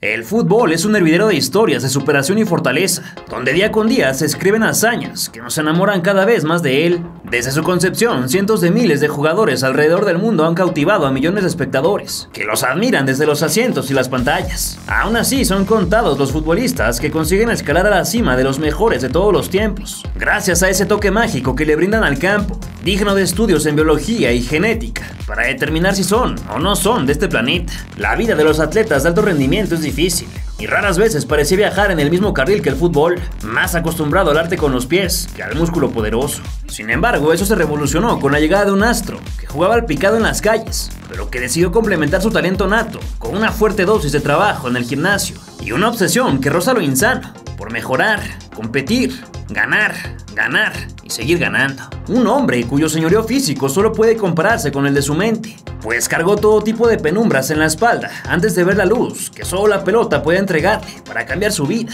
la de su familia y la de incontables fanáticos que han crecido con su póster pegado en la pared. Narrar su legado entero en un solo video es imposible, dada la gran cantidad de récords y trofeos conseguidos por esta máquina.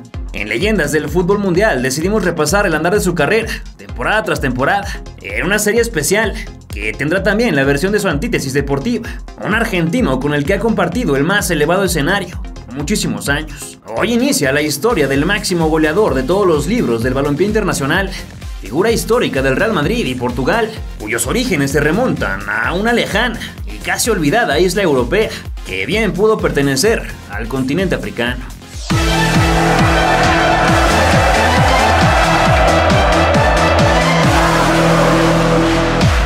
Era el 5 de mayo de 1973, una mujer de entonces 18 años, de nombre María Dolores dos Santos Viveiros, buscaba salir de su casa para evadir los abusos de su padre y su madrastra, por lo que se casó con su vecino, José Dini Sabeiro, humilde encargado de una tienda de alimentos.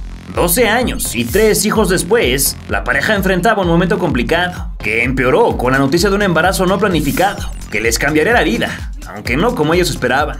Consternada por la noticia, la mujer acudió al doctor en busca de ayuda para realizarse un aborto, ya que la comida, el dinero y hasta la electricidad eran escasos bajo el techo donde la familia habitaba en Funchal, cortesía de un préstamo del ayuntamiento, bajo la condición de no hacerlos responsables por cualquier derrumbe de los muros. La respuesta del médico fue negativa, bajo el argumento de que ella estaba perfectamente sana. Ya verá que ese niño será la alegría de la casa, le dijo. Aún así, Dolores no creía en la profecía del galeno, y por recomendación de su hermanastra optó por tomar un remedio casero para solucionar su problema, tomar cerveza negra hervida hasta perder a su hijo. María bebió y bebió, sin el resultado que esperaba, por lo que finalmente llegó a su conclusión: si la voluntad de Dios es que este niño nazca, que así sea, según escribió en su autobiografía publicada años atrás. Y fue así que el 5 de febrero de 1985, en el Hospital Dr. Nelio Mendoza, ubicado en São Pedro, Madeira, nació a las 10:20 de la mañana un bebé que cambiaría la historia, no solo del fútbol como lo conocemos, sino también del deporte en general. Su nombre es Cristiano Ronaldo dos Santos Aveiro,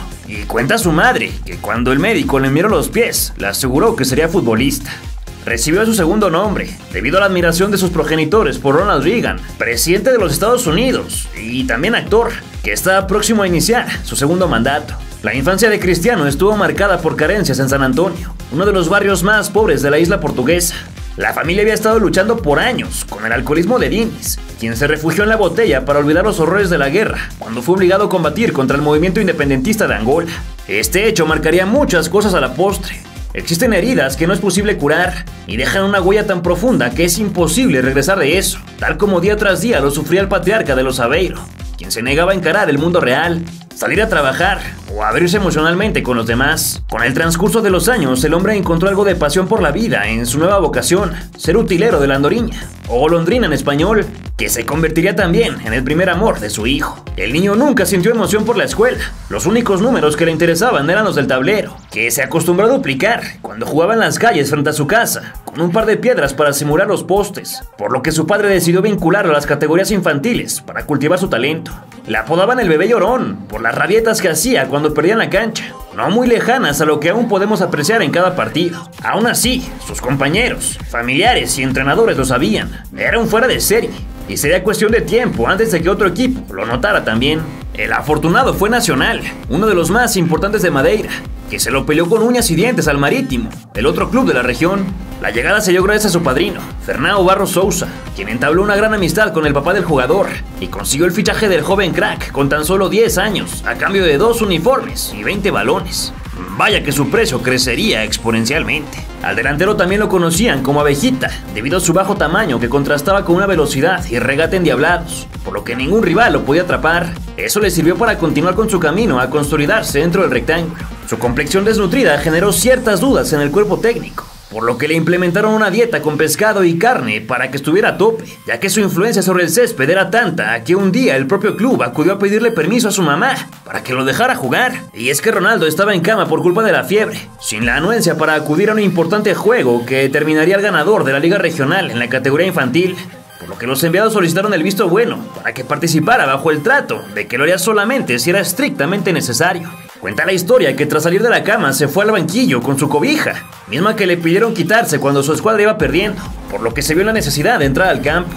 Nacional empató al poco tiempo de que pisara la hierba, y después fue con los pies del febril muchacho, enfermo de talento, que se consumó la remontada. Las hazañas comenzaron a esparcirse entre las orejas del lugar, a la par que el niño hacía un esfuerzo mayúsculo por encajar en la escuela básica y secundaria González Arco, donde permaneció de 1995 a 1997 bajo la tutela de su tía y repitió el quinto año por el desinterés académico. Con la promesa hecha a sí mismo de que su magia y el trabajo lo sacarían adelante, el joven hizo oídos sordos a los regaños docentes que le pedían enfocarse en su educación y dejar de lado la de gajos. Mientras tanto, su futuro empezaba a cocinarse, gracias otra vez a su godfather, quien le platicó sobre su ahijado a Joao Di Frutas, entonces presidente del club de fans del Sporting de Madeira, que como todo buen hincha cumplió el sueño de ayudar a su equipo y acudió a buscar al lead scout Aurelio Pereira para contarle sobre la joya. El foco se encendió y durante un encuentro entre los albiverdes y el Nacional en un torneo de Semana Santa, los hombres del equipo lisboeta se animaron a reunirse con la familia del Luso cuando este ya contaba con 12 años. Nunca he visto a un niño de esa edad jugar como su hijo. Cuanto antes empiece a practicar con otras condiciones, más lejos podrá llegar. Fueron las palabras con las que convencieron a su madre para aceptar una prueba donde se vería el verdadero nivel y también la seriedad para contar con sus servicios. Así fue como partió a 3 horas de distancia para buscar su sueño, mismo que llevaba tatuado en la mente desde que conoció las dulces mieles de patear el esférico. 3 días fueron suficientes para confirmar el deseo de incorporarlo a sus filas, tras dejar con la boca abierta al jefe de reclutamiento, Paolo Cardoso, quien se impresionó con su temperamento. El movimiento salvó también a su anterior equipo, que saldó hacia una deuda de 450.000 escudos, es decir, más de 2.000 euros. Un mes tardó en completar su mudanza para ponerse a las órdenes de Leonardo Vélez, junto a compañeros como Ricardo Quaresma y Hugo Viana, los 3 cachorros que amenazaban con volverse las futuras estrellas de los Leones. Las cosas fueron complicadas en el inicio y pensó en regresar a su ciudad natal. El sueldo de $60 no cubría sus necesidades básicas y su familia no podía acudir a verlo más allá de una vez cada 4 meses, por lo que todos los días llamaba entre lágrimas para mantenerse al día. Sus compañeros tampoco le facilitaban el panorama al burlarse de su acento portugués isleño, y en la escuela fue expulsado por aventar una silla a una maestra que se mofó de él por el mismo motivo. La situación mejoró cuando su hermana Elma acudió furiosa y amenazó con encontrar otra institución para su hermano en caso de persistir el bullying, que finalmente cesó, pues ningún equipo se daría el lujo de perder a semejante estrella por un motivo tan infantil. Un equipo de psicólogos y tutores personalizados para su orientación académica y física le fueron asignados. Sin embargo, nada era miel sobre hojuelas, y algunas veces acudía a las afueras de un McDonald's junto a sus amigos para que le regalaran las hamburguesas que sobraban. Por cierto que esa historia no va a terminar aquí, y la retomaremos en próximos episodios. De la nada todo se agravó cuando cumplió 15 años y fue diagnosticado con taquicardia supraventricular, un problema del corazón que podía poner en peligro su carrera,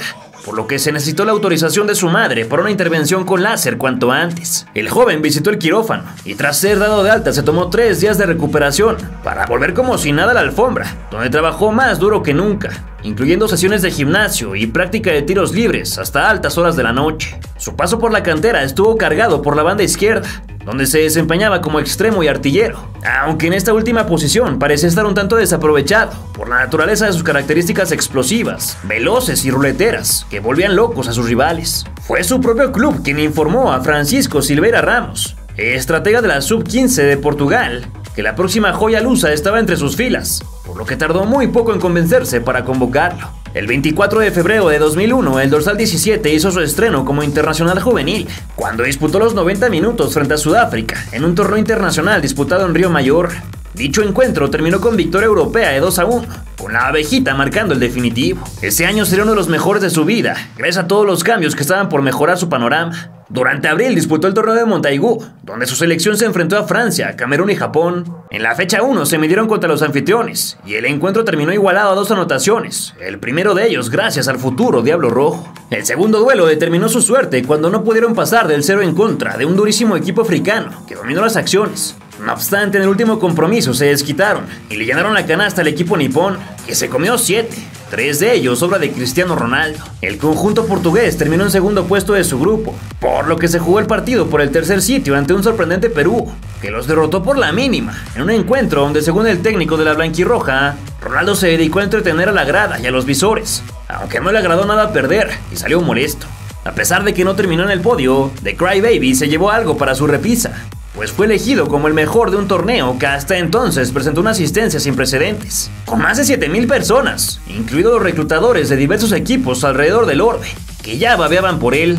El periodista Bruno Lotri destacó en las páginas de France Football lo siguiente: los portugueses trajeron a Montaigu en sus maletas a una perla rara, Dos Santos Aveiro. Este lo tiene todo: el físico, la técnica, la conciencia de su valor. El niño debe seguir. Podemos decir que llamó la atención de todos. Y vaya que lo hizo, pues José Veiga, en ese entonces el agente de jugadores más famoso en su país, se convertiría en su representante y lo ayudaría a conseguir un contrato más lucrativo, ahora con el Sporting de Lisboa. 4 años y 2.000 euros al mes, además de una cláusula de rescisión por 20 millones, fueron parte de los acuerdos, lo que le permitió al joven llevar a la capital lo que más añoraba, a su madre. Entonces también llegó el momento de ascender y ponerse a las órdenes del mandamás en el primer equipo, el romano Laszlo Boloni, quien a pesar de todo le encontraba falencias en juego aéreo, técnica, aptitudes defensivas, fuerza, disciplina táctica, concentración y compañerismo, nada más. Por este motivo decidió trabajarlo y llevarlo de a poco. Tuvieron que pasar todavía varios meses antes de verlo sobre el terreno, un periodo donde su equipo consiguió la Copa y Liga, en una temporada donde el jugador se fogueó en los entrenamientos y el banquillo, a la par que capitaneaba la selección sub-17 y jugaba con la filial. Aquel cuadro contaba con figuras como Mario Yardel, que en esa temporada fue el hombre gol al lograr 55 dianas, motivo por el que anunció sus intenciones de emigrar. Como los capitalinos no contaban con un amplio presupuesto de transferencias, llegó el momento de cubrir el hueco con su joya, que se declaraba lista para unirse a sus compañeros en el reparto estelar. Fue entonces que cambió de representante y encontró en Jorge Méndez a una persona que lo entendía como nadie. El famosísimo agente miró el descomunal talento que había en él y se convirtió en su máximo aliado con las altas ambiciones necesarias para llevar su carrera y gestar un camino de éxitos que duró más de 15 años. Con el impulso de su brazo derecho, sumado a su enorme habilidad y progresión que mostró durante los entrenamientos, el de Funchal se hizo con el número 28 y dejó en claro que estaba para cosas grandes, cuando el 3 de agosto de 2002 apareció en el partido amistoso contra el Real Betis. Las constantes lesiones provocaron que otra vez tuviera que estar fuera, ahora por 18 días, tiempo en el que se perdió la eliminación de Copa en semifinales ante el Inter. Fammi un favore, festeggiate come campioni perché Milano non è Milan. Italia è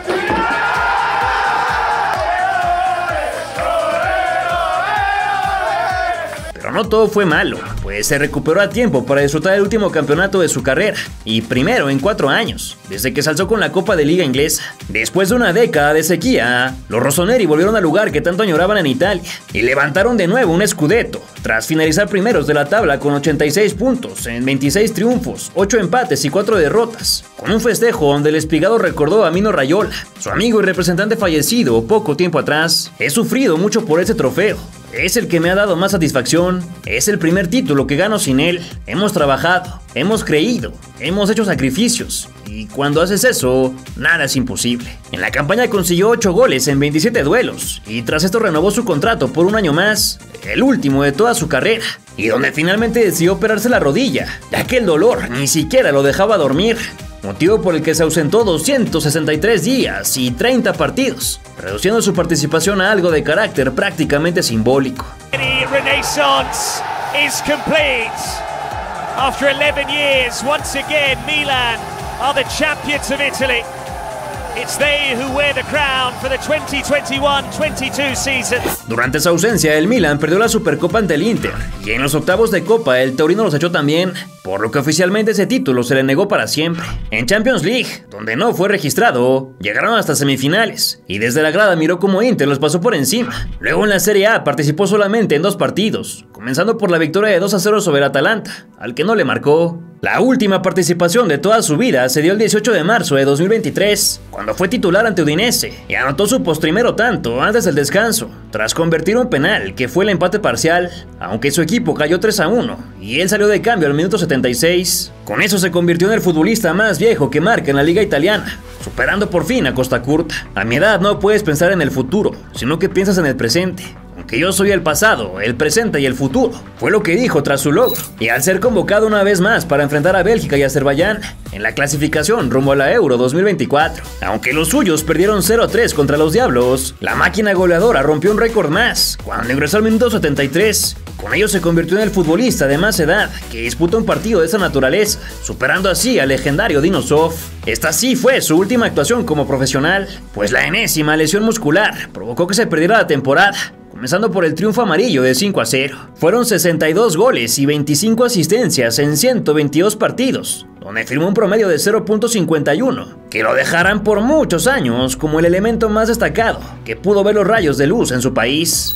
Por su parte, el Milan no pudo defender el cetro y lo perdió al hacer 70 puntos, que los dejaron en cuarto lugar, con 20 unidades menos que el campeón Napoli. Y luego de que los títulos y reconocimientos individuales se hicieron mucho menos habituales en comparación a las lesiones, el que nunca requirió un balón de oro para sentirse el mejor encontró el momento perfecto para terminar de la manera que siempre soñó, en la cima. En incontables entrevistas aseguró que no quería irse siendo un estorbo y que disfrutaría hasta el último momento, cuando realmente sintiera que había dado todo lo que podía entregar, pues Zlatan no se quedaría sin fútbol, el fútbol se quedaría sin Zlatan. Será recordado eternamente por su fuerte personalidad, remates espectaculares y múltiples camisetas vestidas, pero principalmente por ser un profesional cuyo mayor rasgo fue siempre creer en sí mismo y ganarse a pulso de hechos el amor y el odio de la gente, algo que para él nunca fue diferencial, ya que ambos sentimientos lo motivaron a romper paradigmas. El 4 de junio de 2023, tras el triunfo de 3-1 sobre el Hellas Verona, se despidió del equipo de sus amores. Sumando sus 2 etapas con el Diavolo, Zlatan Ibrahimovic logró la friolera de 93 anotaciones y 35 asistencias en 163 partidos. Cifras de otro planeta, por supuesto, pero con más números brutales que debemos enlistar. A nivel de clubes celebró 511 tantos, además de 202 asistencias en 866 partidos. Todo eso 9 equipos y 7 ligas diferentes. Además de ser uno de los 10 futbolistas más laureados de todos los tiempos, con poco más de 30 trofeos, sin contar las 2 ligas que ganó en el campo con la Juve, pero que le retiraron.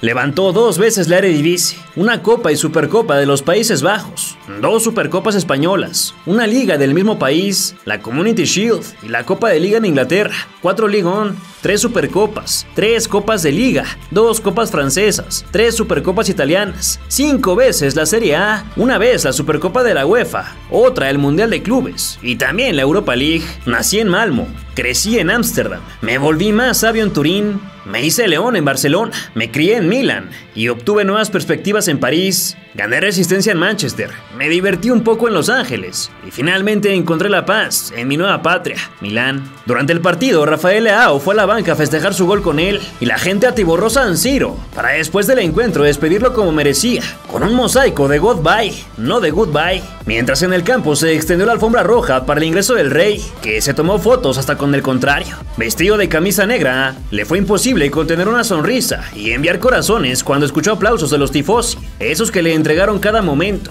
mientras que su esposa, hijos, Maldini, compañeros y cuerpo técnico esperaban con nervios. El canto de su apellido retumbó entonces entre cada butaca, bandera y escalón del inmueble, que le decía adiós a su figura, una que cambió la fachada y le mostró al mundo que dentro de todo el acero también es un humano incapaz de contener la emoción, por lo que se unió al llanto de los asistentes y hasta el de Tonali, que lo admiró de niño. Tanti ricordi, tante emozioni dentro questo stadio. Fischia, questo è il momento di vostro anno, che vedete me.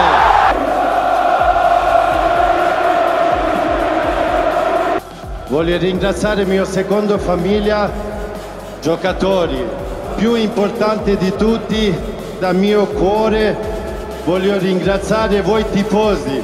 È arrivato il momento di dire ciao a calcio, non a voi. Per voi dirò ci vediamo in giro se siete fortunati. Grazie ancora.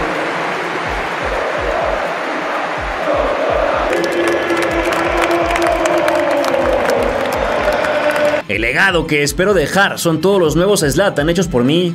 Todos los que tienen el corazón de un león, todos aquellos que tienen el fuego ardiente en sus ojos, todos aquellos que verdaderamente entienden que imposible es nada. Gracias por todo. Finalmente se despidió el hombre de las 4 décadas, vividas y también jugadas. Un regalo de los muelles de Malmo para todo el mundo. Y un recordatorio de que para llegar a donde queramos, siempre tenemos que estar dispuestos a creer en nuestra capacidad de ser superiores, con todo y que no estemos seguros de ella. La pelota y todos los que la amamos extrañaremos a este genio, que no tenía un reflejo cuando se miraba al espejo, pues como él solo hay uno. Irrepetible, imparable, incomprensible, indomable, inmortal. Una de las máximas leyendas del fútbol mundial. ¿En qué lugar de la historia pondrías a este matón del área? ¿Cuál es tu gol favorito de todos los que anotó? Déjamelo saber en tus comentarios. Y si te gustó el video, no olvides regalar like y compartirlo, para que más personas conozcan al mito de este cañonero sueco, famoso por su mentalidad implacable, para siempre competir al más alto nivel. Si en este punto no estás suscrito, anímate a hacerlo y sigue conociendo a todas las leyendas del fútbol mundial.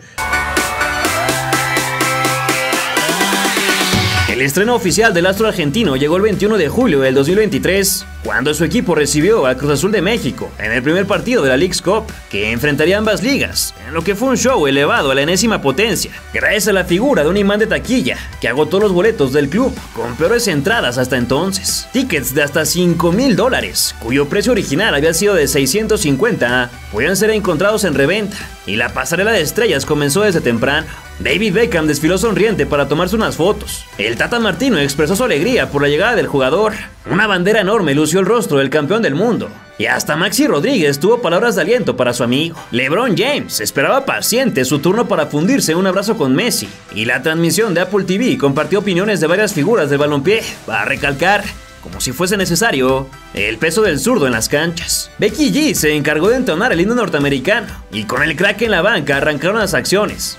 No fueron las mejores en cuanto al funcionamiento de los rosados, aunque la suerte estuvo de su lado, porque los cementeros fallaron todo lo que pudieron, y sobre el final del primer tiempo apareció Robert Taylor para inaugurar mediante un buen disparo la base del palo. En la segunda mitad, Martino puso a calentar al protagonista de la noche, que desató aplausos en el momento que finalmente se quitó la casaca al 54 e ingresó de cambio en lo que fue su comienzo como interista.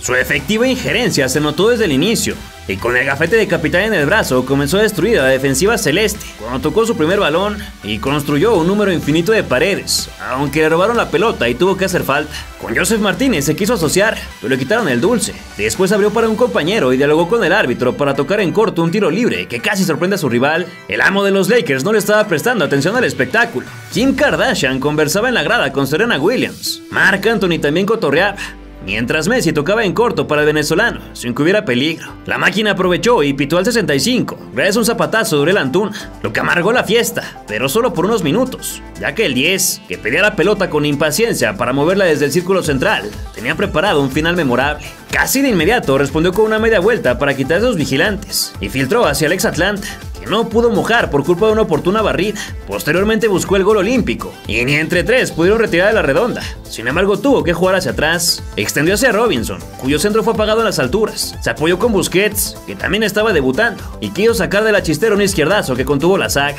Su compadre, el Kun Agüero, observaba con atención cómo distribuía hacia la derecha, y a 14 del final le sirvió un bombón a Joseph, que sacó al portero, pero se quedó sin mucho ángulo para empujar. En la media cancha hizo gala de su visión de juego, y luego cayó en el área por un choque, aunque el de verde le dijo que nanay, para infortunio de su técnico. Soltó otra floritura hacia Martínez y casi tiene un encuentro con la grande, de no ser por un cruce que mandó a tiro de esquina. Al 86 le ganó la espalda a todos y se plantó solo frente a Andrés Gudiño, pero en una muestra de solidaridad tocó al canterano de Caracas, quien aprovechó el presente, pero se quedó sin festejo por culpa de la bandera levantada. A la siguiente metió una finta y tocó de 3 dedos. Luego puso en alerta a todos, sin necesidad de ser incisivo, y el guardameta le quitó la gloria con una valiente salida para achicarlo, cuando ya se relamió los bigotes. A continuación controló a los Romario, pero no pudo conservar a su mejor amiga. Salió bien librado por la banda, y sobre la hora lo bajaron entre Salcedo y Castaño, lo que provocó una falta desde distancia mortal. Si bien el silbatazo pudo ser rigorista, esto no le importó al ex Barcelona, que tenía reservada la especialidad de la casa para darle a la gente lo que tanto estaba pidiendo, una muestra de su magia, como en sus mejores jugos, cuando vacunaba las redes europeas, una vez sí y la otra también. Se puso su guante y soltó una estela que viajó sobre la barrera para anidarse en las redes, lo que desató la euforia de sus fanáticos, que cantaron el gol al unísono, sin importar si tenían estatus de celebridad o no. Mientras los fuegos artificiales invadían el cielo, corrió a festejar con su familia, y la belleza de su postal conmovió hasta las lágrimas al Spice Boy, mientras se abrazaba con su esposa Victoria. Nadie, ni el mismísimo Stephen King, pudo haber escrito una historia mejor para lo que sería apenas su primera alegría. ¡Que viene Messi!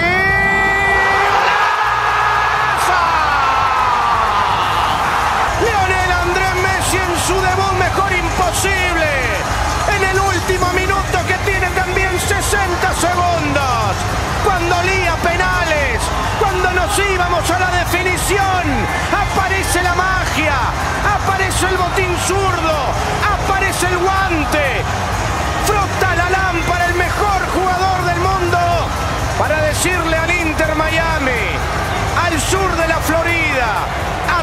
los Estados Unidos y el mundo, aquí estoy. Ni tardos ni perezosos, los futbolistas se olvidaron por un momento de su profesión y corrieron a saludarle y pedir su playera, tal vez para corroborar si el genio que miraba en sus ojos era en realidad de carne y hueso. Luego de que pasara la euforia, le dedicó unas palabras a Ian Frey, su compañero lesionado, y posteriormente se dirigió a descansar. Muy contento. Leo, parece tarea fácil para ti marcar de tiro libre, pero ¿qué viste en ese momento para poder marcar ese gol al último minuto? Bueno, nada, me quedó justo la última e intenté, como lo hago siempre. Tuve la suerte de que pasó, que fue al arco, que el arquero no llegó, fue gol y bueno, una alegría enorme poder conseguir este primer triunfo después de cómo venimos en la liga. Es importante empezar a ganar, ya más allá que es otro campeonato, para la confianza es muy bueno conseguir victoria. Agradecer nuevamente a la gente y ojalá siga de esta manera y nos siga acompañando durante todo el año, porque lo sentimos y para nosotros es muy importante. Y por último, déjame dedicarle esta victoria a Ian, que estaba sufriendo en el vestuario por la lesión que tuvo. Viene de lesiones graves de mucho tiempo y hoy tiene la mala suerte de volver a pasar por una lesión, creemos que es grave nuevamente y nada, mandarle mucha fuerza. Es un chico muy joven que seguramente se va a volver a recuperar y va a volver a estar con nosotros otra vez, o sea, ojalá sea cuanto antes. Gracias, Leo, felicidades. Y bueno, ¿qué les parecieron las narraciones de Checus? Pónganme aquí en los comentarios cuáles fueron sus favoritas, en orden un top 3. Y recuerden que Eder también eligió sus 12 mejores de este año y las dejó en el link que está en la descripción. Sí, se las compartimos para que las vayan a ver. No se les olvide que la próxima semana se va a publicar un resumen de todo el 2023 en este canal, de todo lo que ocurrió mes tras mes en el fútbol mexicano, pero también en fútbol mundial. Hicimos un resumen, un rewind del 2023 en el fútbol internacional. Así es, bastante completo con todo lo que ocurrió. En todas las competencias, bueno, todo lo que pudimos cubrir en Europa y también aquí fútbol mexicano, Liga MX, jugadores mexicanos en el extranjero y por supuesto la siempre amada selección mexicana.